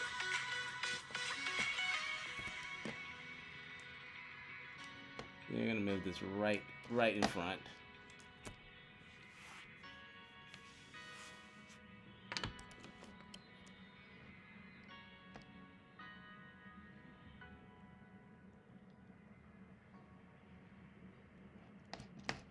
I might have the colliders on this backwards too.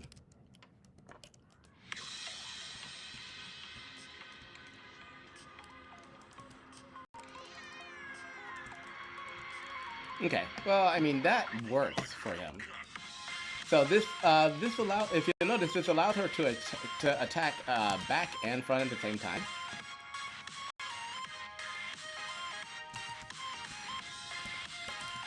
Okay. So Masamune-kun is doing his job, protecting his girl. Yeah. I might lessen the gravity on him though. Yeah. Okay. Cool. Woo! There we go.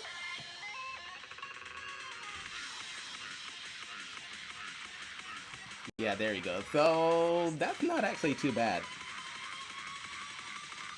Because because Masamune-kun has a physics body on him, basically what this allows us to do with him is that he can kind of follow objects on the ground. So yeah, this is actually working pretty good. All right, sometimes he's gonna like kind of get sorry, Masa. Yeah, I'm gonna have to make sure that it doesn't allow for rotation.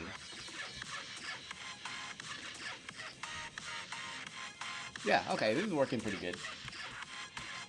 Alright, so, but running this right now is like killing my stream. So, hold on, I heard somebody outside. I thought somebody was outside of my door, but... Alright, so that's working. Now, one of the problems right now, though, is that he is not...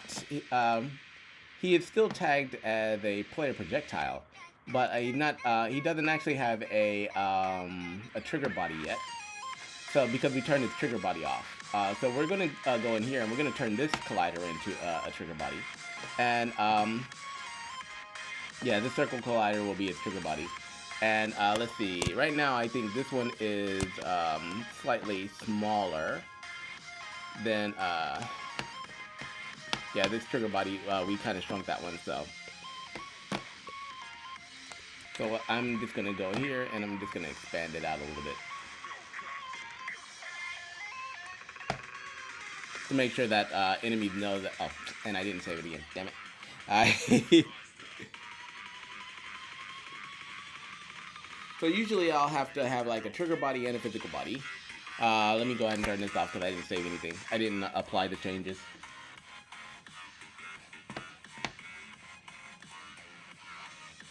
Okay, let's override this.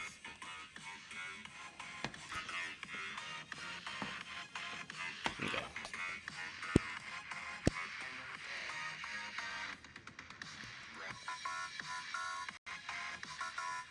Okay. So now let's try this.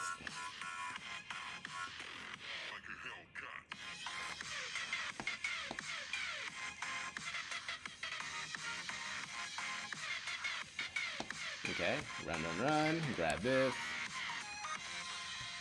Grab Masamune-kun. Yo, he just flew across the screen. I might, like, increase the... Okay, cool. Yeah, so he's still able to damage enemies, and he is still able to... I don't know what that was about. Okay. He is, like, kind of flying off the screen at a funky angle, like, at the last second.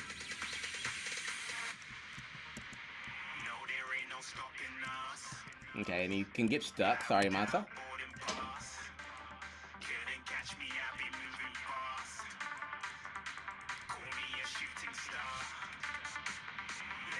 Okay, yeah, so we'll leave it to where he, like, comes in front, right, directly in front of her, I think.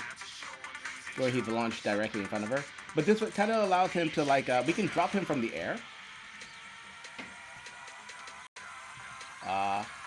I don't know why he's rotating in the air, though. Alright, that might have to do with his body mass, but I want to make sure that he doesn't rotate. So, let me jump over here and look for his sprite flip. Do I have anything, like, for don't rotate?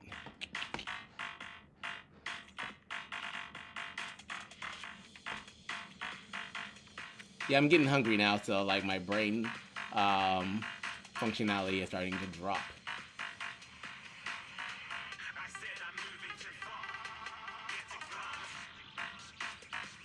Oh, freeze position. Alright, yeah, so I think I'm going to freeze position on the x-axis. Come on. Oh, no, freeze rotation. Yeah, I don't want him to rotate, so. Ah, now I'm so hungry. Not, like, I'm trying not to think about food, which is making me think about food. Ah,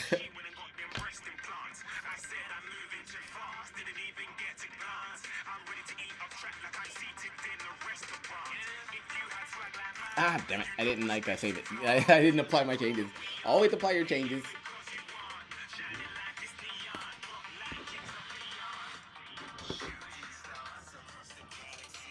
Yeah, alright, so I gotta apply my changes because I don't want it to rotate on the z-axis. Yeah, when he's flying anywhere.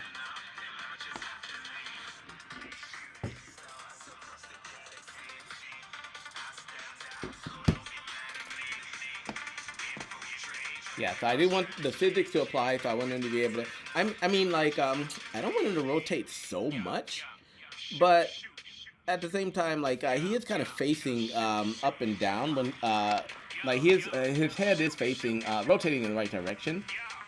So we'll try it, woo!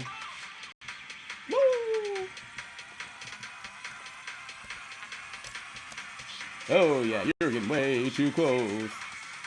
Run. Okay, yeah, so I got my front and my back attack. Yeah, Masamune-kun doing his job, so... it's a shame to just have him, like, fire one time. No, you bear... Oh, she didn't make that one. Alright. Got my dog. Alright, go. Now, also, I might have it to where Masamune-kun can, break obstacles.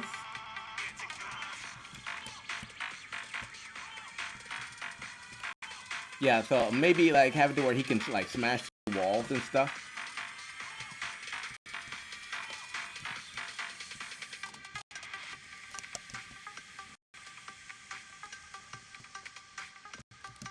Okay, yeah, so that works as a good projectile. Alright, so, yeah, I think we're going to keep Masamune-kun like this for right now. And so we'll go ahead and make sure that we've applied all the changes to him, all of the overrides. Alright, so nothing to apply here. And then we're not going to, yeah, I'll go ahead and, like, take him off the screen here. Alright, so that will be the Masamune-kun weapon. Now, the problem is, at this point in time, like, Masamune-kun can be fired repeatedly. And the reason he can be fired repeatedly after 5 seconds is because we have not assigned him to a timer. Alright, so right now, like, we've got our weapon script, we've got our time between shots. So Masamune-kun can get reset, even if she doesn't pick up another card. Masamune-kun can be reset every 5 seconds, and he can be fired again. That's not what we want. So if you'll notice, like, when Ryoko is using her bow and arrow, there is a timer on this. She's got a 10-second timer to where she can use that. And then her bow and arrow disappears. But for Masamune-kun, he doesn't have a timer yet.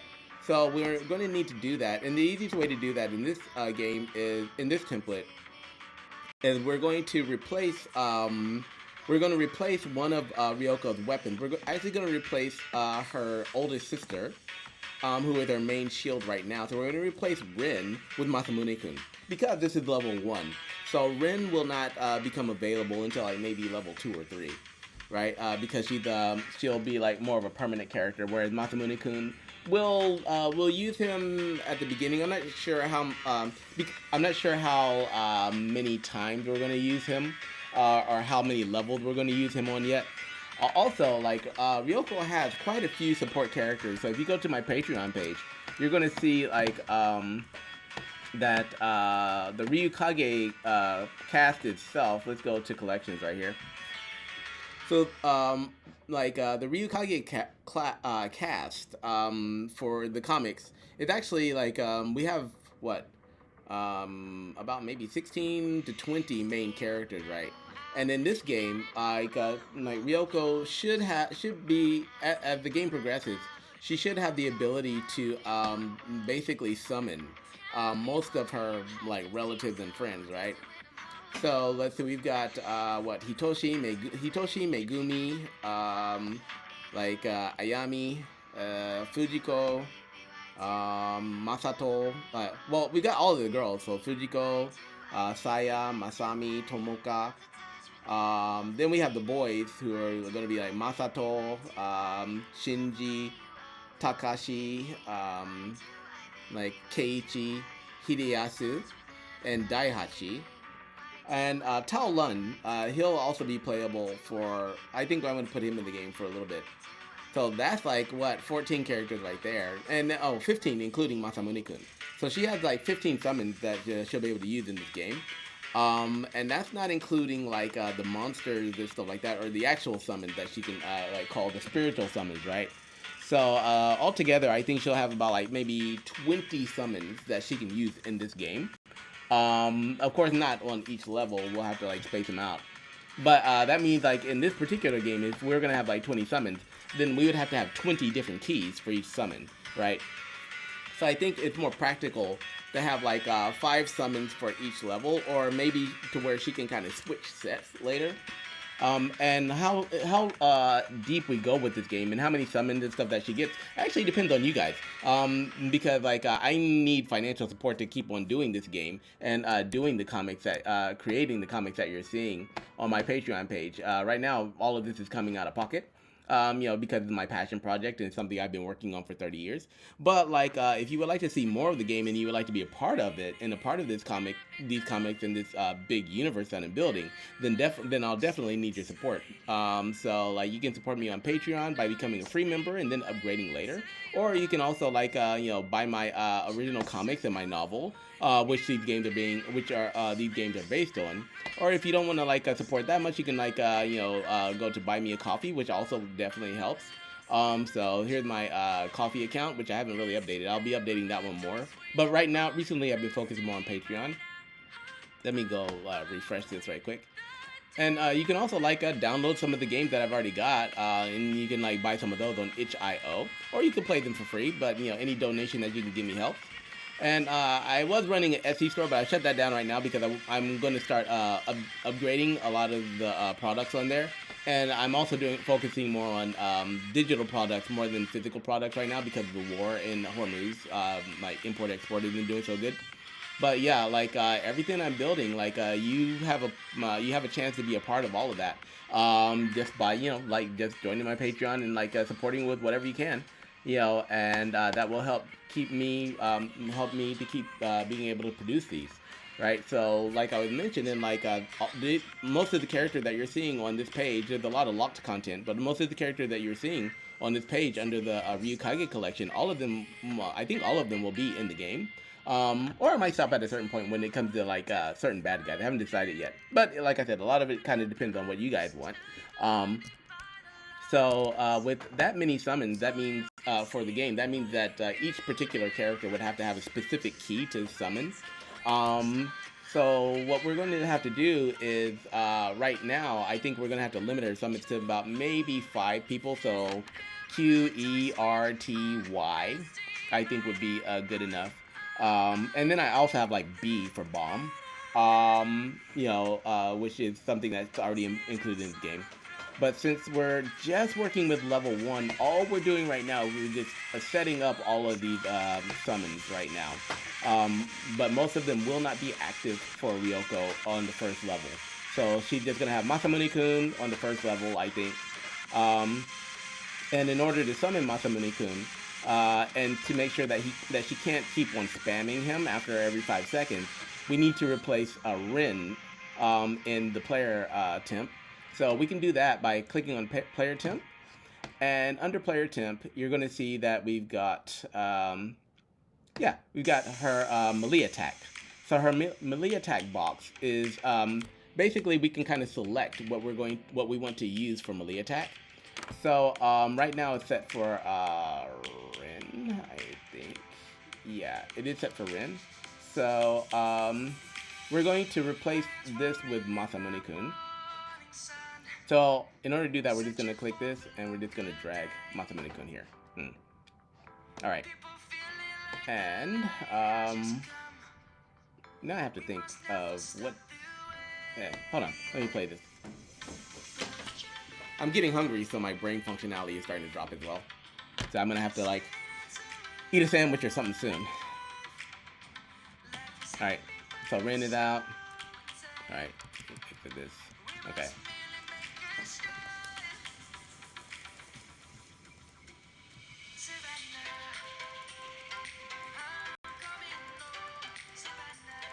Oh, Masa-kun.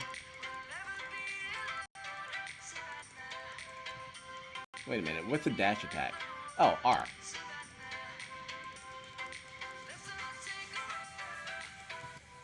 Wait a minute, dash attack is, hold on. I think I have dash attack on a different, key, give me a sec. E. Now, realistically, what's going to happen is when one weapon is activated, except for if it's her default, then the others will vanish. Okay, that's R. Okay, scatter shot is nothing right now, because I have everything turned off there. Alright, so this. Ranged attack.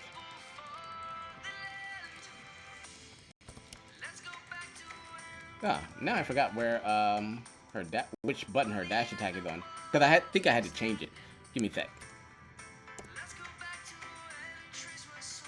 Okay, so here's Rin.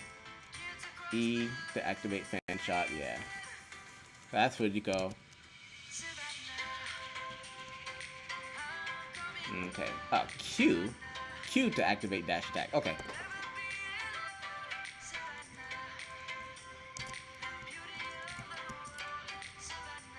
Okay. Alright, so this will be... Oh, well that didn't work. Alright. I'm gonna find out where Masamune-kun went.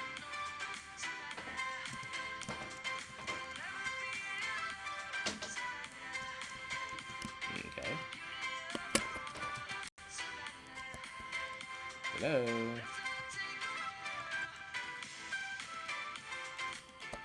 Okay. Q dash attack is not working. Why? Oh.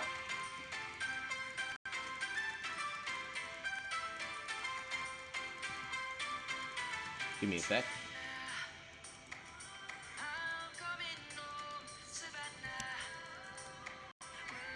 Huh. Okay, that's weird. Yeah, dash attack on my previous game had a different function though. That's why. So I'm gonna have to like. Oh, actually, I haven't thrown.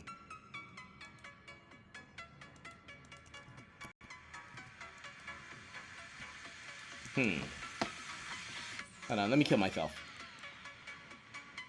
There we go. Okay, I can grab this one, I can grab this one, I can jump. Alright. Alright, so I haven't... Ah, should have shot those. Okay, go, go, go, go, go. Jump.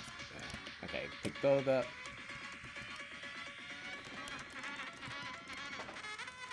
Okay.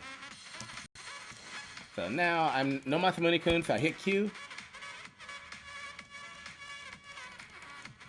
So I just hit Q, and Masamune-kun is not coming out. Why? That is the Q key.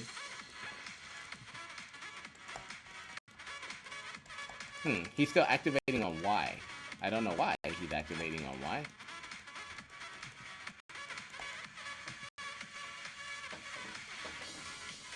Okay, he's still activating on Y for some reason. Alright, I'll have to investigate that. Alright, Rin, you can disappear now.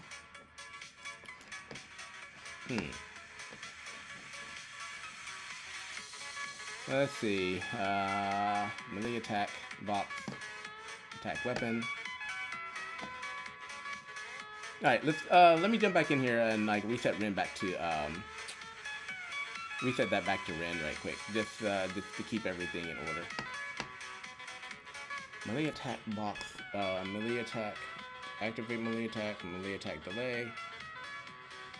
Yeah, okay, I'll have to work on his melee attack because his melee attack is actually the melee attack in this game is actually a bit different than it was from the Spirits of the Lost Winds game, which is the template that we're using. Alright, so I'll just reset Masamune-kun back to Y at this time.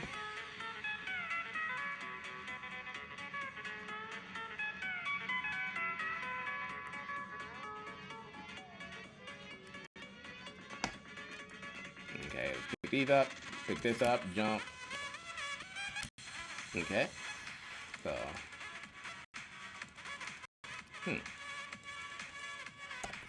so for some reason I can already fire this guy.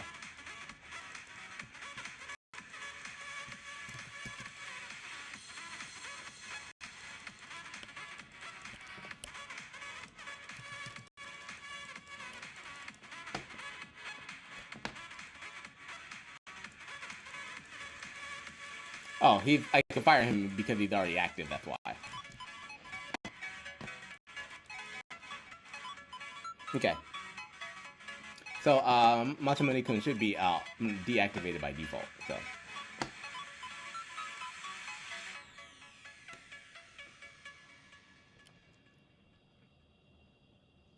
Right, so I'm about to jump off of this stream in a little bit because my stomach is starting to get to me.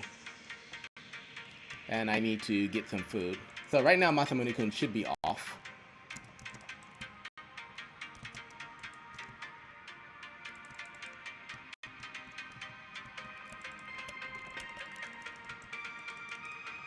Okay, yeah. So now, like when I press this Y key, W, E, Q. Okay. Right now, Fujiko is the only one that's working.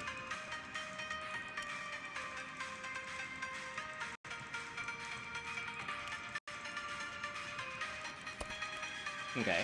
And there's Rin. So she's been picked up.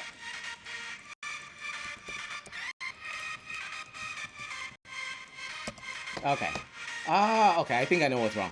Alright, so before Masamune-kun was active. So that's why so in the code I have it set to where if he's not active, then when that key is pressed, then he'll activate. So that kind of makes sense. So let's see if we can get Rin, change Rin again. My stomach is really growling, so I'm gonna have to like I was gonna stream until 4, but my stomach's telling me no, don't do that. So yeah, it's like really like bumping right now. I don't know why. I just ate not too long ago. Well, no, actually I didn't eat too long ago. It was like I ate like early this morning. Okay.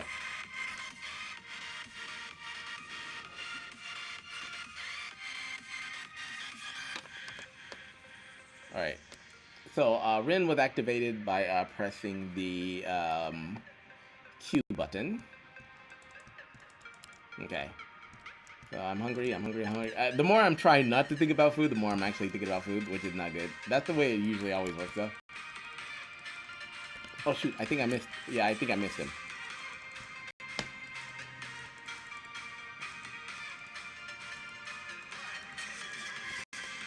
Okay, so this would be her scatter shot. So this would be like like Tomoka. I think I might actually switch that one back to Masami though. Yeah, okay, so I totally missed picking up Masamune-kun earlier. Alright. So I missed that one card. Okay. So I make sure I grab all the cards. Okay.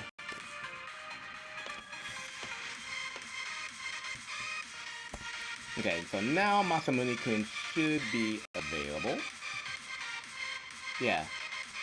Okay. Okay. Yeah. So he is on the right. Yeah, he is on the right key. So now what we have to do is we have to go down here and we have to set his time between shots. So right now his time between shots is set for 5. So that's why there's like a 5-second delay, I think. Okay, yeah, cool. So we'll go to Masamune-kun here.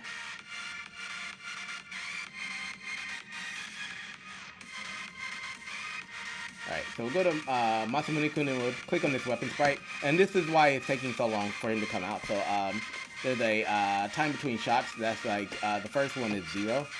Or the first one was 5, so it's actually taking 5 seconds for us to be able to fire the first shot.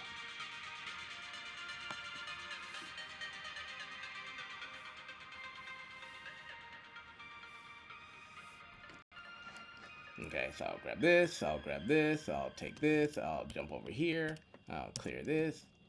And then I gotta make sure I grab this one. The pink one is where Masamune-kun is. This is like, okay, so no Masamune-kun yet. Alright, we're good. Okay, I got 9 more seconds on my bow and arrow.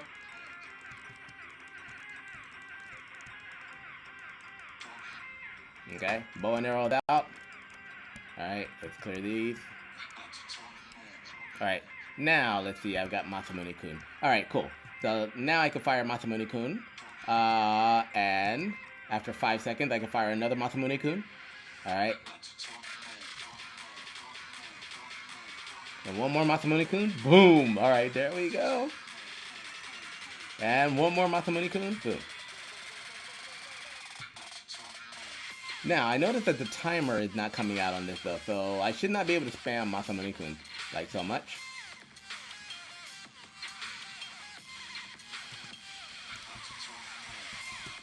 Ooh, baby. Okay. So I'm gonna have to make sure that this Masamune-kun does have a timer on him.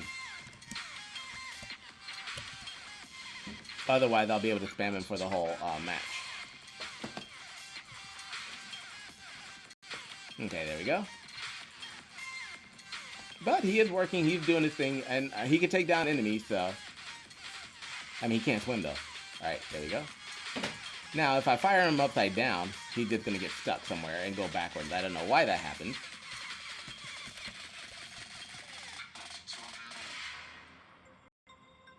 Alright, we're reaching the end of the level, I think. There's another sun. Why we got 2 suns? Alright, let's go.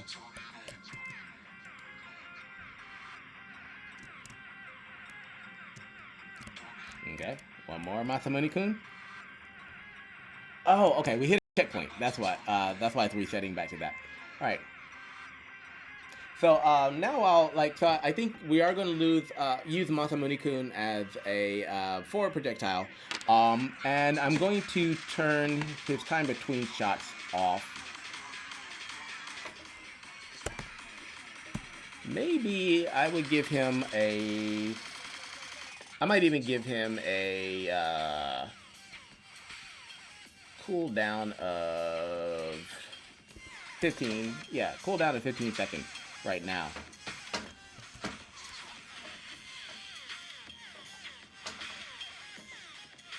But we can't necessarily see his cooldown time. That's a problem. All right, so what do I gotta do? So that's on his Q key. So that is a UI thing. So I'll come up here and like check the UI. Where is my UI stuff? Where is my UI stuff? Basic building blocks. These are the default blocks of everything that I've got. So UI temp. Alright, so we've got inventory, our spell timer icons. So we got bomb, ranger, scatter shot, dash attack. Alright.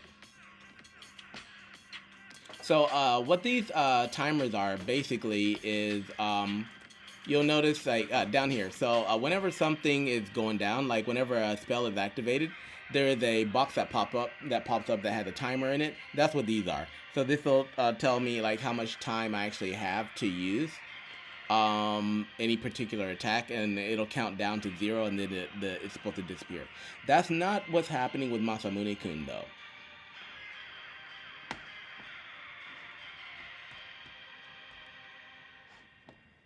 Okay, so dash attack timer, text.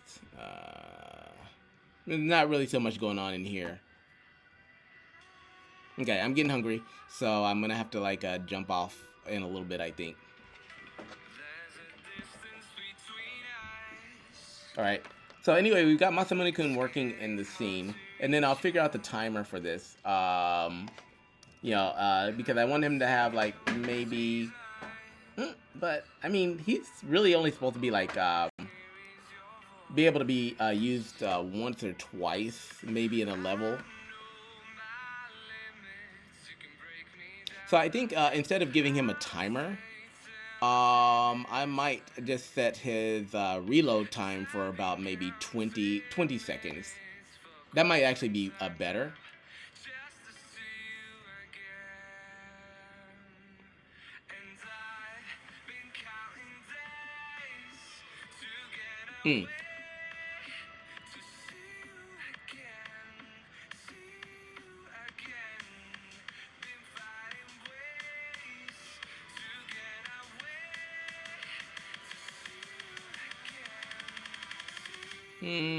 I'm thinking about how I want to do Masamune-kun.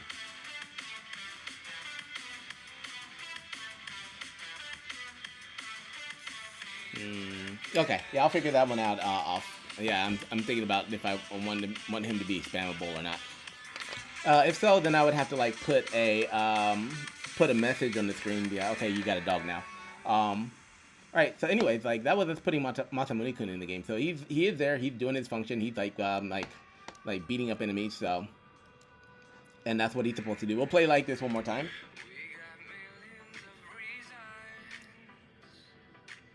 Alright, so what we've done today is like we've gone through and we've started putting in the other summonable characters in the game. So that's we've got Ryoko's sisters in here. She's got her default weapon that she can use. And we've also just put in her her first summon, her actual first summon, will actually be Masamune-kun, the dog. So, and there he goes. So we actually put him in the level. Alright, so Ryoko, her bow and arrow is gone. But she still has access to Masamune-kun, but he does have a reset, a cooldown. So, and that cooldown I think about like 15 seconds is what I set it for. So you have to be strategic for when you release Masamune-kun. He should be good to go now. Boom. Alright. Now, he does have a physics body as well. So we added the physics body to make sure that he can go across the ground. So right now she might be trying to use Masamune-kun, but he's just not available. You know. Alright, now there he goes. So now Masamune-kun can go ahead and like clear all the enemies in front of her. We gotta get rid of that checkpoint, that's why she keeps on popping up there.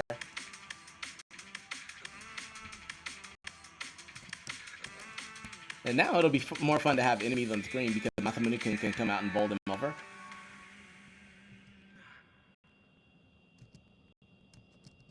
Okay. So I'll have to like put an indicator like when Masamune-kun is available. Okay, there he goes. But we don't want to make him too convenient. And also, like, we can't really fire him, like, when we're running upside down on something. Okay, yeah, she's gonna die. Bye, Ryoko. Alright. So, anyways, like, that is, like, Ryoko's pet dog. So, we're gonna work on, we're gonna continue to put more summons, more summonable characters into this game. Let me go ahead and save this. So next, now that we've got Masamune-kun in here, and he's gonna be on the Q key, so he's gonna replace like Ryoko's older sister Rin at this time as her kind of shield summon. So Masamune-kun is gonna replace her right now as the shield summon, and then like Ryoko will pick up her older sister later. So we have all of her sisters in here right now, but we have to figure out their moveset, figure out what kind of power they're going to have, and what they're going to be able to do. And we also need to go ahead and put Ryoko's mom and dad in here. So I think we are going to add Hitoshi and Megumi in here as well. So let's see, Megumi is going to be, where is Megumi? Yeah, so we're going to put Megumi in here. And like for those of you who've been keeping up with my Patreon, you'll know you've kind of seen what's going to happen to Megumi later. So we are continuing with issue number 3 right now. And this is like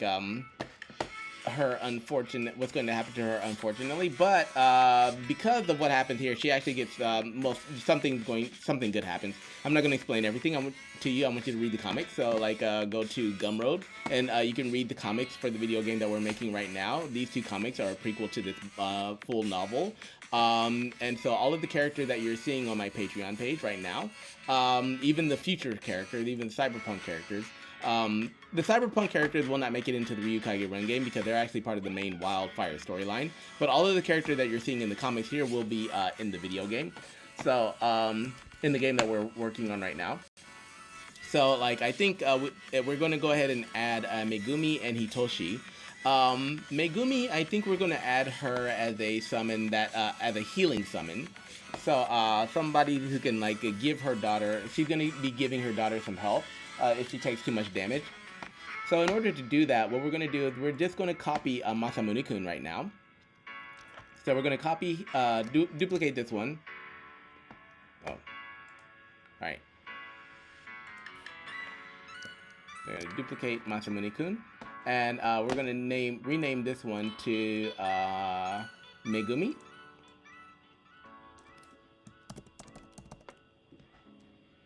Megumi, and we're gonna like rename this to where we kind of know what her power is. So she'll be like heal 1. So we're gonna have 2 versions of Megumi. So this will be Megumi before death and then after death. Spoiler alert, she dies.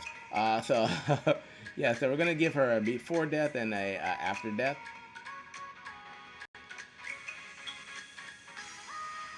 Right. So before death, her hair will be black, but we're going to go ahead and put in her normal, her after death sprite. So in order to do that, what I'm going to do is I am going to change this. I'm going to need to change the sprite. So you're not seeing anything right now because I always have a visual reference. But if I turn this up here, then you'll see like what Masamune-kun kind of looks like. And this will be like, yeah, this is just like for me to know, in case I get lost or I have to come back to this like years later, like I'm doing now. This will give me a visual reference of what this weapon or what this summon actually is. Now, normally we keep this part off, but what I'm going to do right now, I'm going to turn it back up. And I'm going to go ahead and import Megumi. So we haven't created her sprite yet. So I'm going to go over here and I'm going to go to Canva. And we just added Masamune-kun here. So I've already uploaded Megumi. So we're going to go ahead and copy this. And as I mentioned before, normally you're going to want to try to do all of your graphics on a sprite sheet when you're working, especially in Unity 2D. But, you know, I'm not using sprite sheet because I'm doing a tutorial right now. And I'm like kind of doing each individual graphic. So, I'm going to move this. And we're going to make her bigger. So this will be like her, like Ryoko's heal at the moment. I mean, Megumi, she should have healed herself, but she didn't know how to. Just to be, you know, lore-wise, Megumi had no idea who she is. So like, she doesn't know her background because of how, you know, because of how she was raised. And like, you know, even after her and Hitoshi get together, she still had no clue about any of that. So it's not necessarily her fault. She doesn't find out who she is until she dies, basically. And even like Hitoshi, he had no. Did you just remove my fireball? Damn it! All right, so like when you're in Canva and you're like removing backgrounds and stuff like that, sometimes funky stuff will happen.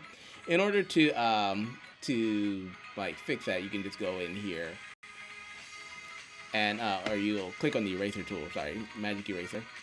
And I'm getting really hungry, so I've got to.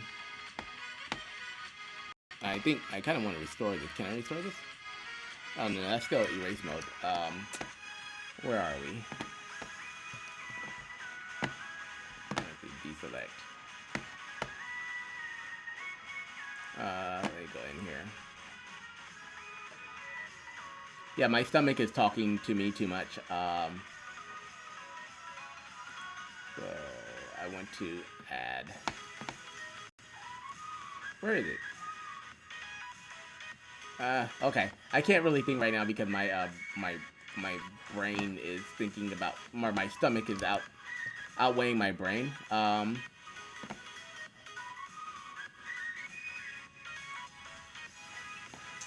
Okay, I can give her like Kamehameha later. But in Canva, there is a way to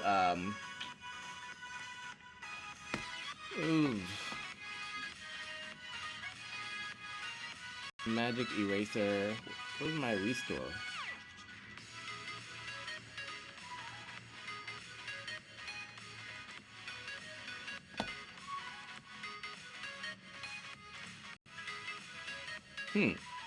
Okay, I haven't used this in Canva for a while actually, so. Okay. I'll figure that out in a little bit. Anyway, we're just gonna go ahead and export this one. I guess we'll go ahead and do Hitoshi as well. So we're gonna duplicate this page.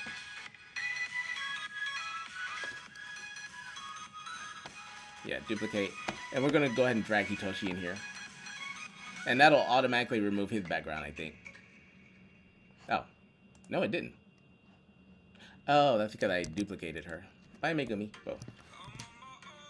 Alright, cool. So we're going to go ahead and export these, both of these guys out.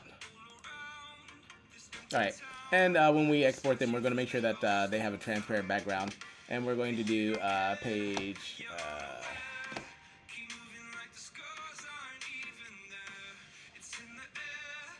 actually, we'll just do like current page. So we'll do current page, and then we'll do like page 100. Alright, and then I'm really gonna have to jump off of this and get some food, I think.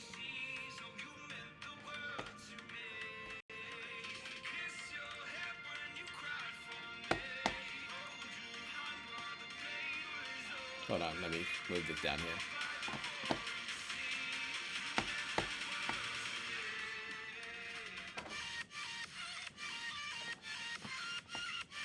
Okay. I just want current page. So we're going to go ahead and import Hitoshi and Megumi at the same time.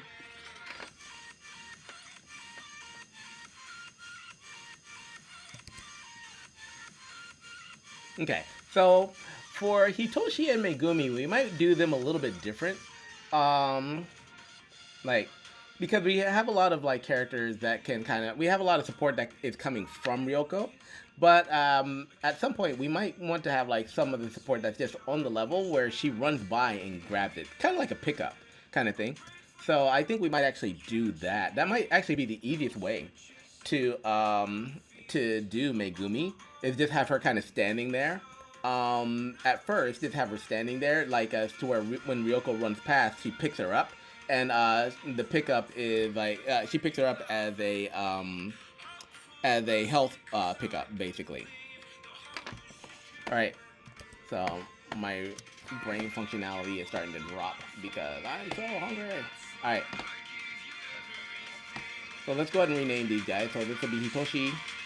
And these are only temp graphics anyway, so Hitoshi summon 1A. Alright. And then I'll put like a Megumi summon 1A. Because like I said, as we're playing the game, we are going to see these characters change. Especially Ryoko. So we're going to see her get older, grow up. So I think we're not gonna go until like after she had kids and stuff like that. But for the first for this game, unless you guys want to pay to support that. But I think we're gonna try to keep it like maybe till she like around 15 or something like that, or at least the first few issues of the game. I can't even find my spice folder. Okay, this is bad. I'm getting too hungry now. Oh, there we are. No, get in there. I want it. All right.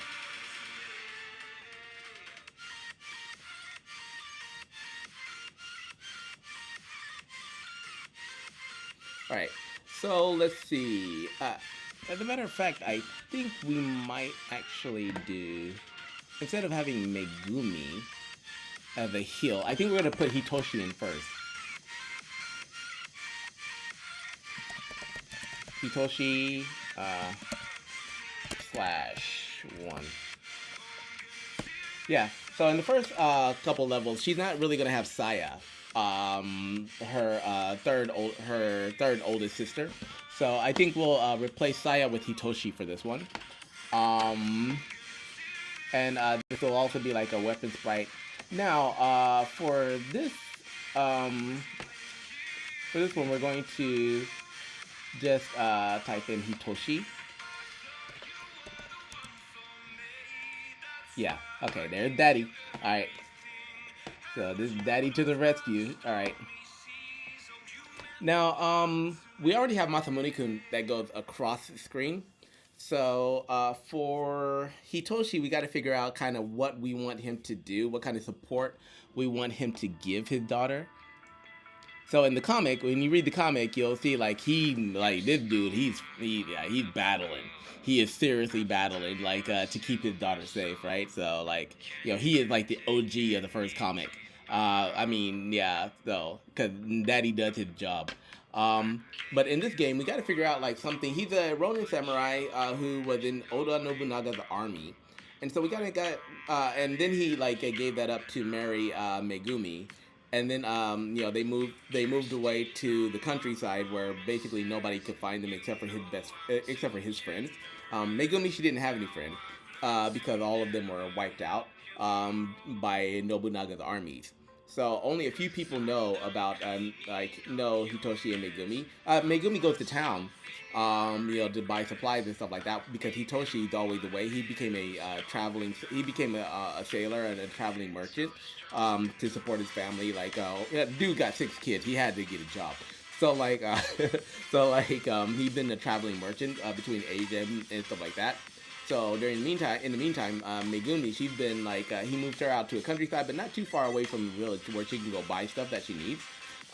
So she is friendly with everybody who knows her, but nobody knows her background, right?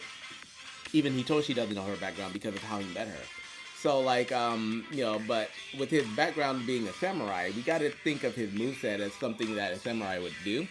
So, of course, he carries his sword. So, since Saya doesn't come into the picture until later, we could probably give him, like, a dashing sword slash or something like that. But, we've already got Masamune-kun as a dash attack. So, we need to think of, like, something that Hitoshi can kind of add that doesn't, like, really resemble Masamune-kun so much. Maybe we could have him attack backwards. To slash the demon, because we also don't have Tomoka in here yet. So Tomoka is like Ryoko's 4th oldest sister. So as I mentioned before, I'm thinking about having her like go and like toss a bomb backwards. But since she's not going to come into the picture until later, maybe we can have Hitoshi like stand in front of Ryoko, and then as she runs by, he goes behind her and just slashes the demon. So that's kind of what I'm thinking for him. All right, but anyway, he's in the game right now, and he's on the same button as Masamune-kun. So because we just added his graphic, but we haven't done anything with him yet. All right, so as a matter of fact, I think we're going to turn Hitoshi into a projectile as well, same as Masamune-kun. And then while Masamune-kun can attack forward, we're going to have Hitoshi attack backwards. And that would be easy to set up because all we have to do is kind of change the shot point that Hitoshi would be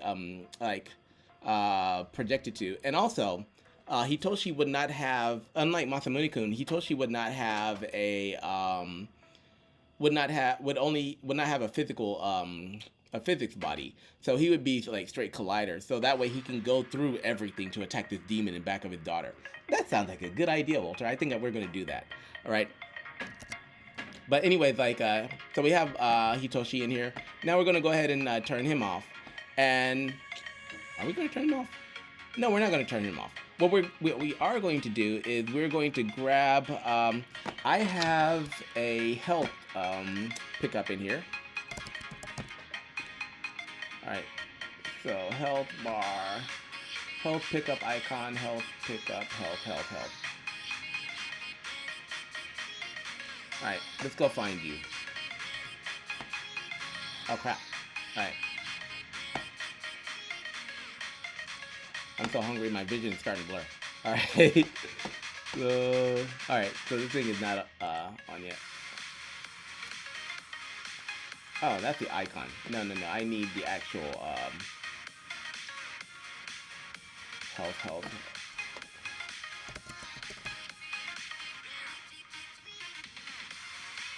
Health first pickup. Okay, that's what I'm looking for. Alright. You, go find yourself. Oh, no, that's not what I'm looking for. Damn it. I'm so hungry, I don't know what I'm looking for. Oh, okay. Never mind. It's here. I'm looking for the prefab. Alright. So... Alright. There we go. Alright. So I've got... It's in my pickups folder. I should remember that. Alright. Alright, so our pickup folder right now is, like, turned off because it's got a lot of stuff in there. So I'll go ahead and turn this on. Actually, no, I'm not going to turn this on.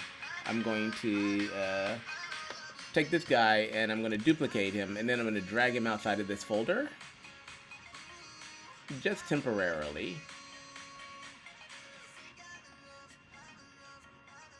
Yeah, I'm just going to like drag him out here temporarily and like put him here. Alright. And then we'll focus in. Alright. Cool. So this is the current health pickup that is from my Spirits of the Lost Winds game, which is this game right here. And this is the template that we're using to build Ryukage Run at the moment. Right? So a lot of the coding that you're seeing, well, like I mentioned, that's why you're not seeing me do a lot of coding, because I already did a lot of the default coding in this game. So all we're doing is we're converting this game into our current Ryukage Run Rebirth game, which is a different style. That's all. But a lot of the core programming and a lot of the pickups, a lot of the traps, and a lot of the like automation and stuff like that is already in here. All right. So what we're going to do with this health pickup is this is already set as a prefab, so we're going to change this to Megumi health pickup.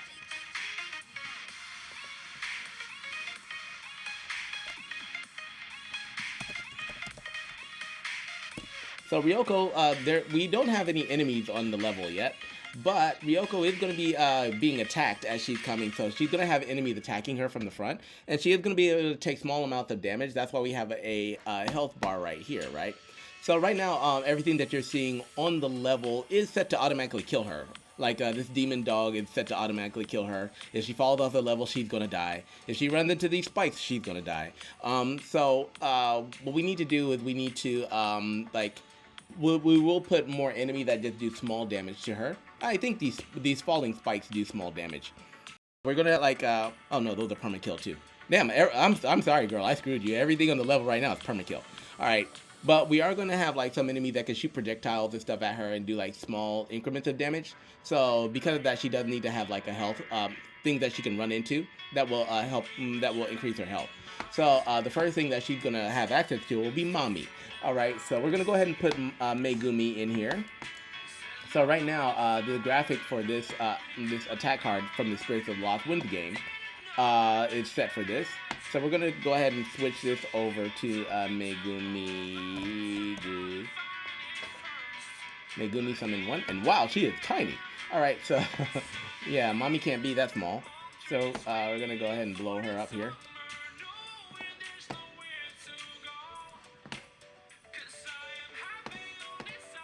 Alright. Okay. And this will be her first health pickup in the game for the earlier levels. Now, eventually what I'm going to probably do with Megumi is I'm going to have her be able to heal and damage at the same time, right? Alright. And Mommy's looking all red because, well, in the comics she's red for a different reason. But here, it's just because I have her, tint set to red. Alright. Alright, and also for this, we're going to have to, take a look at her box collider over here. Alright. And that box collider for this is huge. Alright, so, yeah, we don't want it to be that big, so we're going to move her collider here.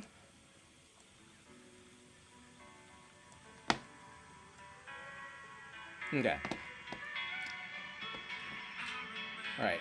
And I think for this one, we're going to go ahead and flip her on the X and make her a bit bigger now.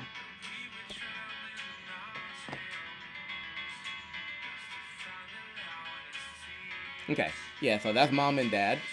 Alright, and we're going to take Megumi and put her over here. Yeah, see these spikes up here? They actually do some damage, so...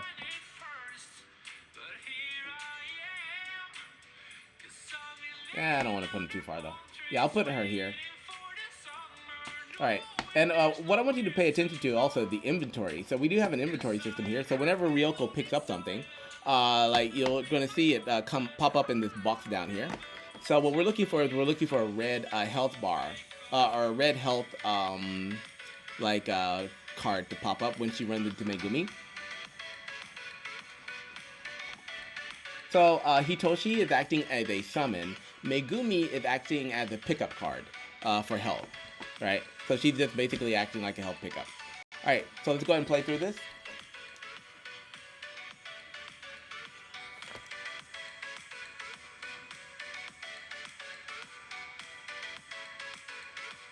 Okay, so Hitoshi is doing his thing. Okay, I'm gonna pick this guy up. Okay. Alright, and this would be if she picks up Hitoshi and summons him, then he would actually attack this demon from behind. Alright. So she would run, Ryoko would run by him, and then he would just let loose. Megumi, where you at, girl? But did she just bounce? No healing from mommy today? Oh, what the? Mommy should not have a physics body. Alright, however, I did just, I haven't taken any damage yet, so you can't really see things. Mommy, what you doing? Why you just, at this point in the comic, you're not an angel, you're not dead yet, so. Okay, we got Masamune-kun. Masamune-kun, he's doing his job. Mommy, she's just kind of floating, I guess she knows she's gonna die in the comic. So she already decided to turn herself into an angel. Alright, let me go find out what's up with mommy here. And why mommy decided just to float away.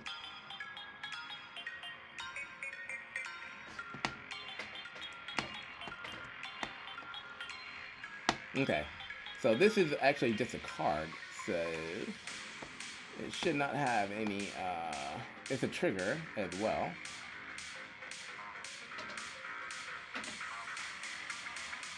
Oh, okay, I know why.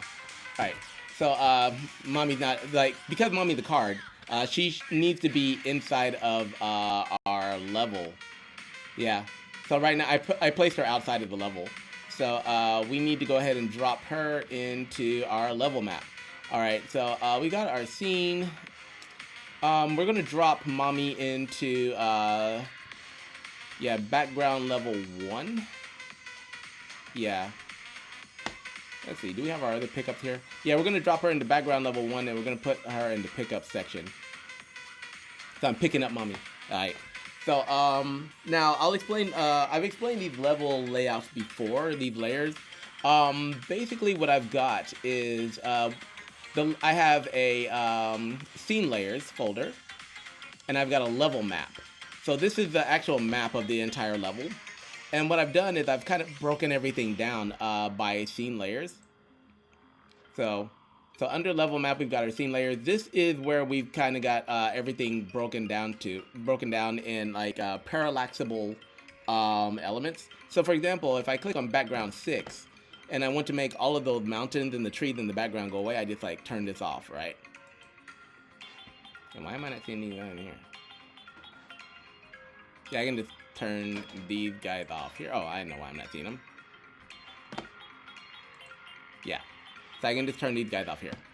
If I don't want to see the background 5, or those trees in the background here, I can just turn these guys off as well. And each of these different scene layers has a different parallax speed. So that's why when we're running, you can actually see the sun go behind Ryoko. And the mountains seem to be moving like faster. Right. So, I don't think there's anything on background layer 3. Yeah, there's nothing there. Layer 1 is where Ryoko and well, layer 1, Ryoko, she's actually outside of this because she's running separately and we don't want her to parallax. So the player is above the level map right now. But layer 1 would be like, where we got like, like enemies and stuff like that. Foreground 1, you'll notice that we kind of got these black plants here. So that's where like a lot of the anything that will show in front of Ryoko would be. So that's what the scene layers are for. For Mami, what we've done is we put her on background layer 6 under pickups. So now she will parallax. Basically, she'll parallax properly parallax.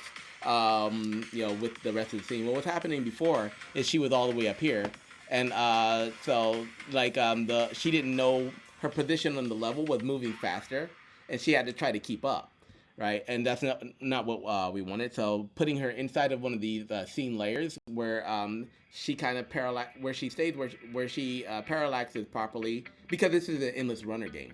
So everything's gonna be coming towards Ryoko. So we need everything to kind of parallax to her. And Mami was outside of that system, so we had to put her in it basically. All right, so now we'll do this again and see if like Ryoko can pick up Mami. And then after that, I think I'm gonna have to jump off and seriously get some food.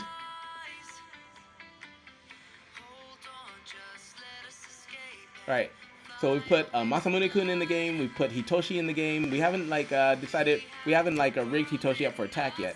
Okay, then Mami, boom. Okay, so Mami gets picked up and gives her daughter some health. All right. There goes Masamune-kun. He's on the attack. All right. Hitoshi just kind of sitting there right now, like he's on the same thing as Masamune-kun would be anyway. So Ryoko, she's got like 3 more seconds to use her bow and arrow, and Daddy's like playing the guard. Masamune-kun, he's got his like timer set for I think 15 seconds. That's what we did. All right, and then he cannot. So Masamune-kun cannot be spammed. Hitoshi, I think, would probably put him as a as an actual pickup. So she would actually have to activate him. Okay, but right now he's in Daddy Guardian mode. Alright. Boom. Boom. Alright, yeah. He's like, go my daughter. Yeah. Okay, Masamune-kun. Alright, so in the storyline, Masamune-kun is a stray dog that Ryoko finds when she's like living in the countryside. So she finds him, and she can't really like bring him home. Her mom and everybody, they love animals and stuff like that. So Megumi, she has a natural thing for animals, but she won't allow Ryoko to bring Masamune-kun home or anything. So what happens is like her and Masamune-kun, when she goes hunting, Masamune-kun comes along and like kind of helps her out, right? As an unofficial pet. And then what happens after the first demon attacks? Well, Masamune-kun wasn't around, thank God. Otherwise, he would have been killed because he's just a little puppy then, right? But like the Hitoshi, after he gets injured and stuff like that, he decides that it's not safe for them to stay out in the woods by themselves. So they move to the city, but Hitoshi's injured. But when they move, Masamune-kun, he's a dog. He's like, yo, I got a good nose. I know where you guys are going. So like he shows up in the city, and like that's when he becomes her kind of like official pet, So that's where she picks up Masamune-kun. Alright, I'll let her like die now. Alright, So in the storyline, these two have history. Then like Masamune-kun stays with her for a very long time, and he actually has his own little side story too. As she gets older, but so he does kind of help the Ryukage clans out, and like Masamune-kun's descendants actually wind up helping them out too. So I got like a nice little side story for her dog too, right? Alright, so anyway, back to what we were doing. We just put Mommy in the game as a support character. So this is Megumi. She's the healer of the healing item of level 1 right now, until she gets attack capability. And like in the actual comics, she doesn't really fare too well in the actual comics. So like I said, we're continuing in the comics. We're continuing with issue number 3. Which is like the point of her death, unfortunately. But in the video game, after she dies, in the story, after she dies, her hair turns white, and that's when she because she realizes who she actually is and the power that she actually has when she sacrifices herself to protect her daughters. And that's where issue number 3 continues, because this is basically what you're looking at is basically the last panel of issue number 2, just from a different angle. Alright, so like we've got Hitoshi in the game, we've got all 6 sisters in the game, we have Masamune-kun in the game, and now we need to like I said, I'm going to need your help and your input to figure out what kind of abilities we want to give all of these summonable characters, and like how they should be implemented into the game. Now we have to we have to put the boys in the game, like the warrior monks in the game, so that would be Taolun and his 6 boys. We need to put them in. And figure out what kind of ability that they will have, because they will have the magic. They will have the elemental magic. So the Ryoko and her sisters have holy magic from the water dragon of Japan. Whereas the other guys, Taolun has the holy magic from the wind dragon of China, and then he's the one that trained the other 6 elemental magic users. But his training of them is actually a little bit tainted, because he is a water dragon descendant, right? He's a descendant of those of the water dragon. So even though he can teach other elemental magics, and he's pretty strong with them because he trained, his ability to master those other elements is not complete, simply because of his bloodline, right? And so like it's up to his disciples, and it's up to Masato and the others to continue to train themselves to where they can actually connect with the dragons of their elements, in order to master their teachings, right? And so and that happens through meditation, because each dragon lives in a different basically lives in a different territory.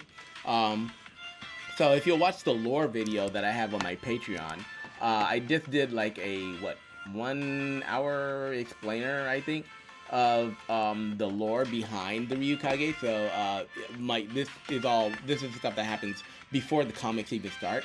So going through the history of from the creation of the world, creation of the entire Ryukage universe, WildFIRE universe. And that would be, if you want to watch that, I think you can watch that one for free on my Patreon. Oh, no, that might be you have to be a member for that one, I think. Yeah, so...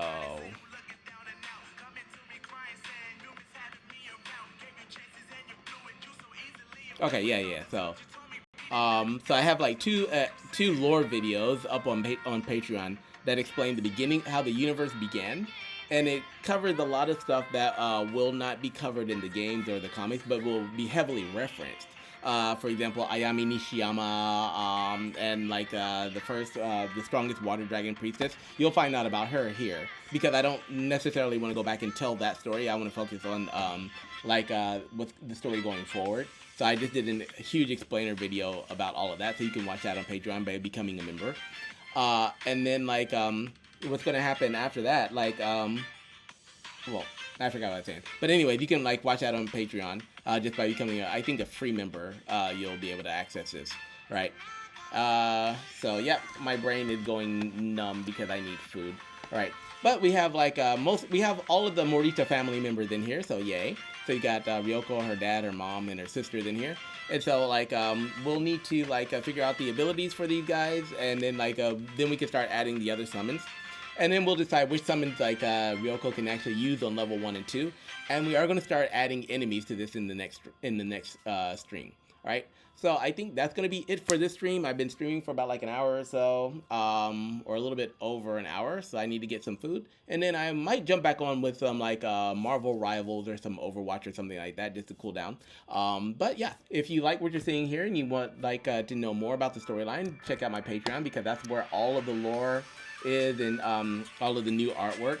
And I'm also explaining a lot of the lore in this as well, where I'm a traveler in the WildFIRE universe, going back to events that will not be other events that will not be covered in the novels and the comics, but that need to be explained anyway for reference. So I've inserted myself into the storyline as a time traveler who just wakes up, who just gets teleported to different periods that I'm like, okay, well, this is an important period in humanity's history. So not necessarily the Ryukage's history per se, but humanity's history and how we get to the point of bridging the gap between like the creation of the universe to like Edo period Japan and then to a cyberpunk future. That's going to be told through my eyes. I was going to do it through Kuramiya, but I wanted to give it a more personal, more comical perspective, so that's why I'm doing it myself. All right. And then like so you can like find out all of that lore. You can find like character profiles and like you know, everything related on my Patreon page. And if you'd like to support more, you can also like buy my comics or buy my novel. You can download these first 2 comics for free.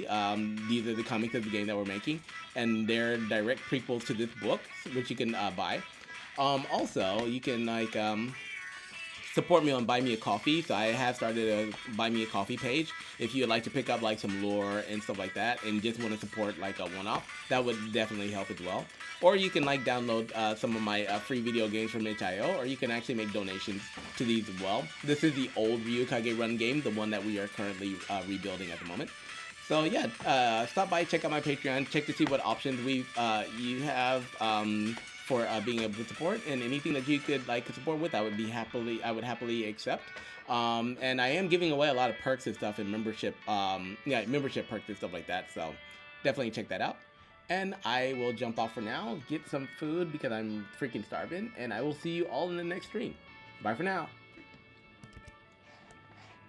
Let's see.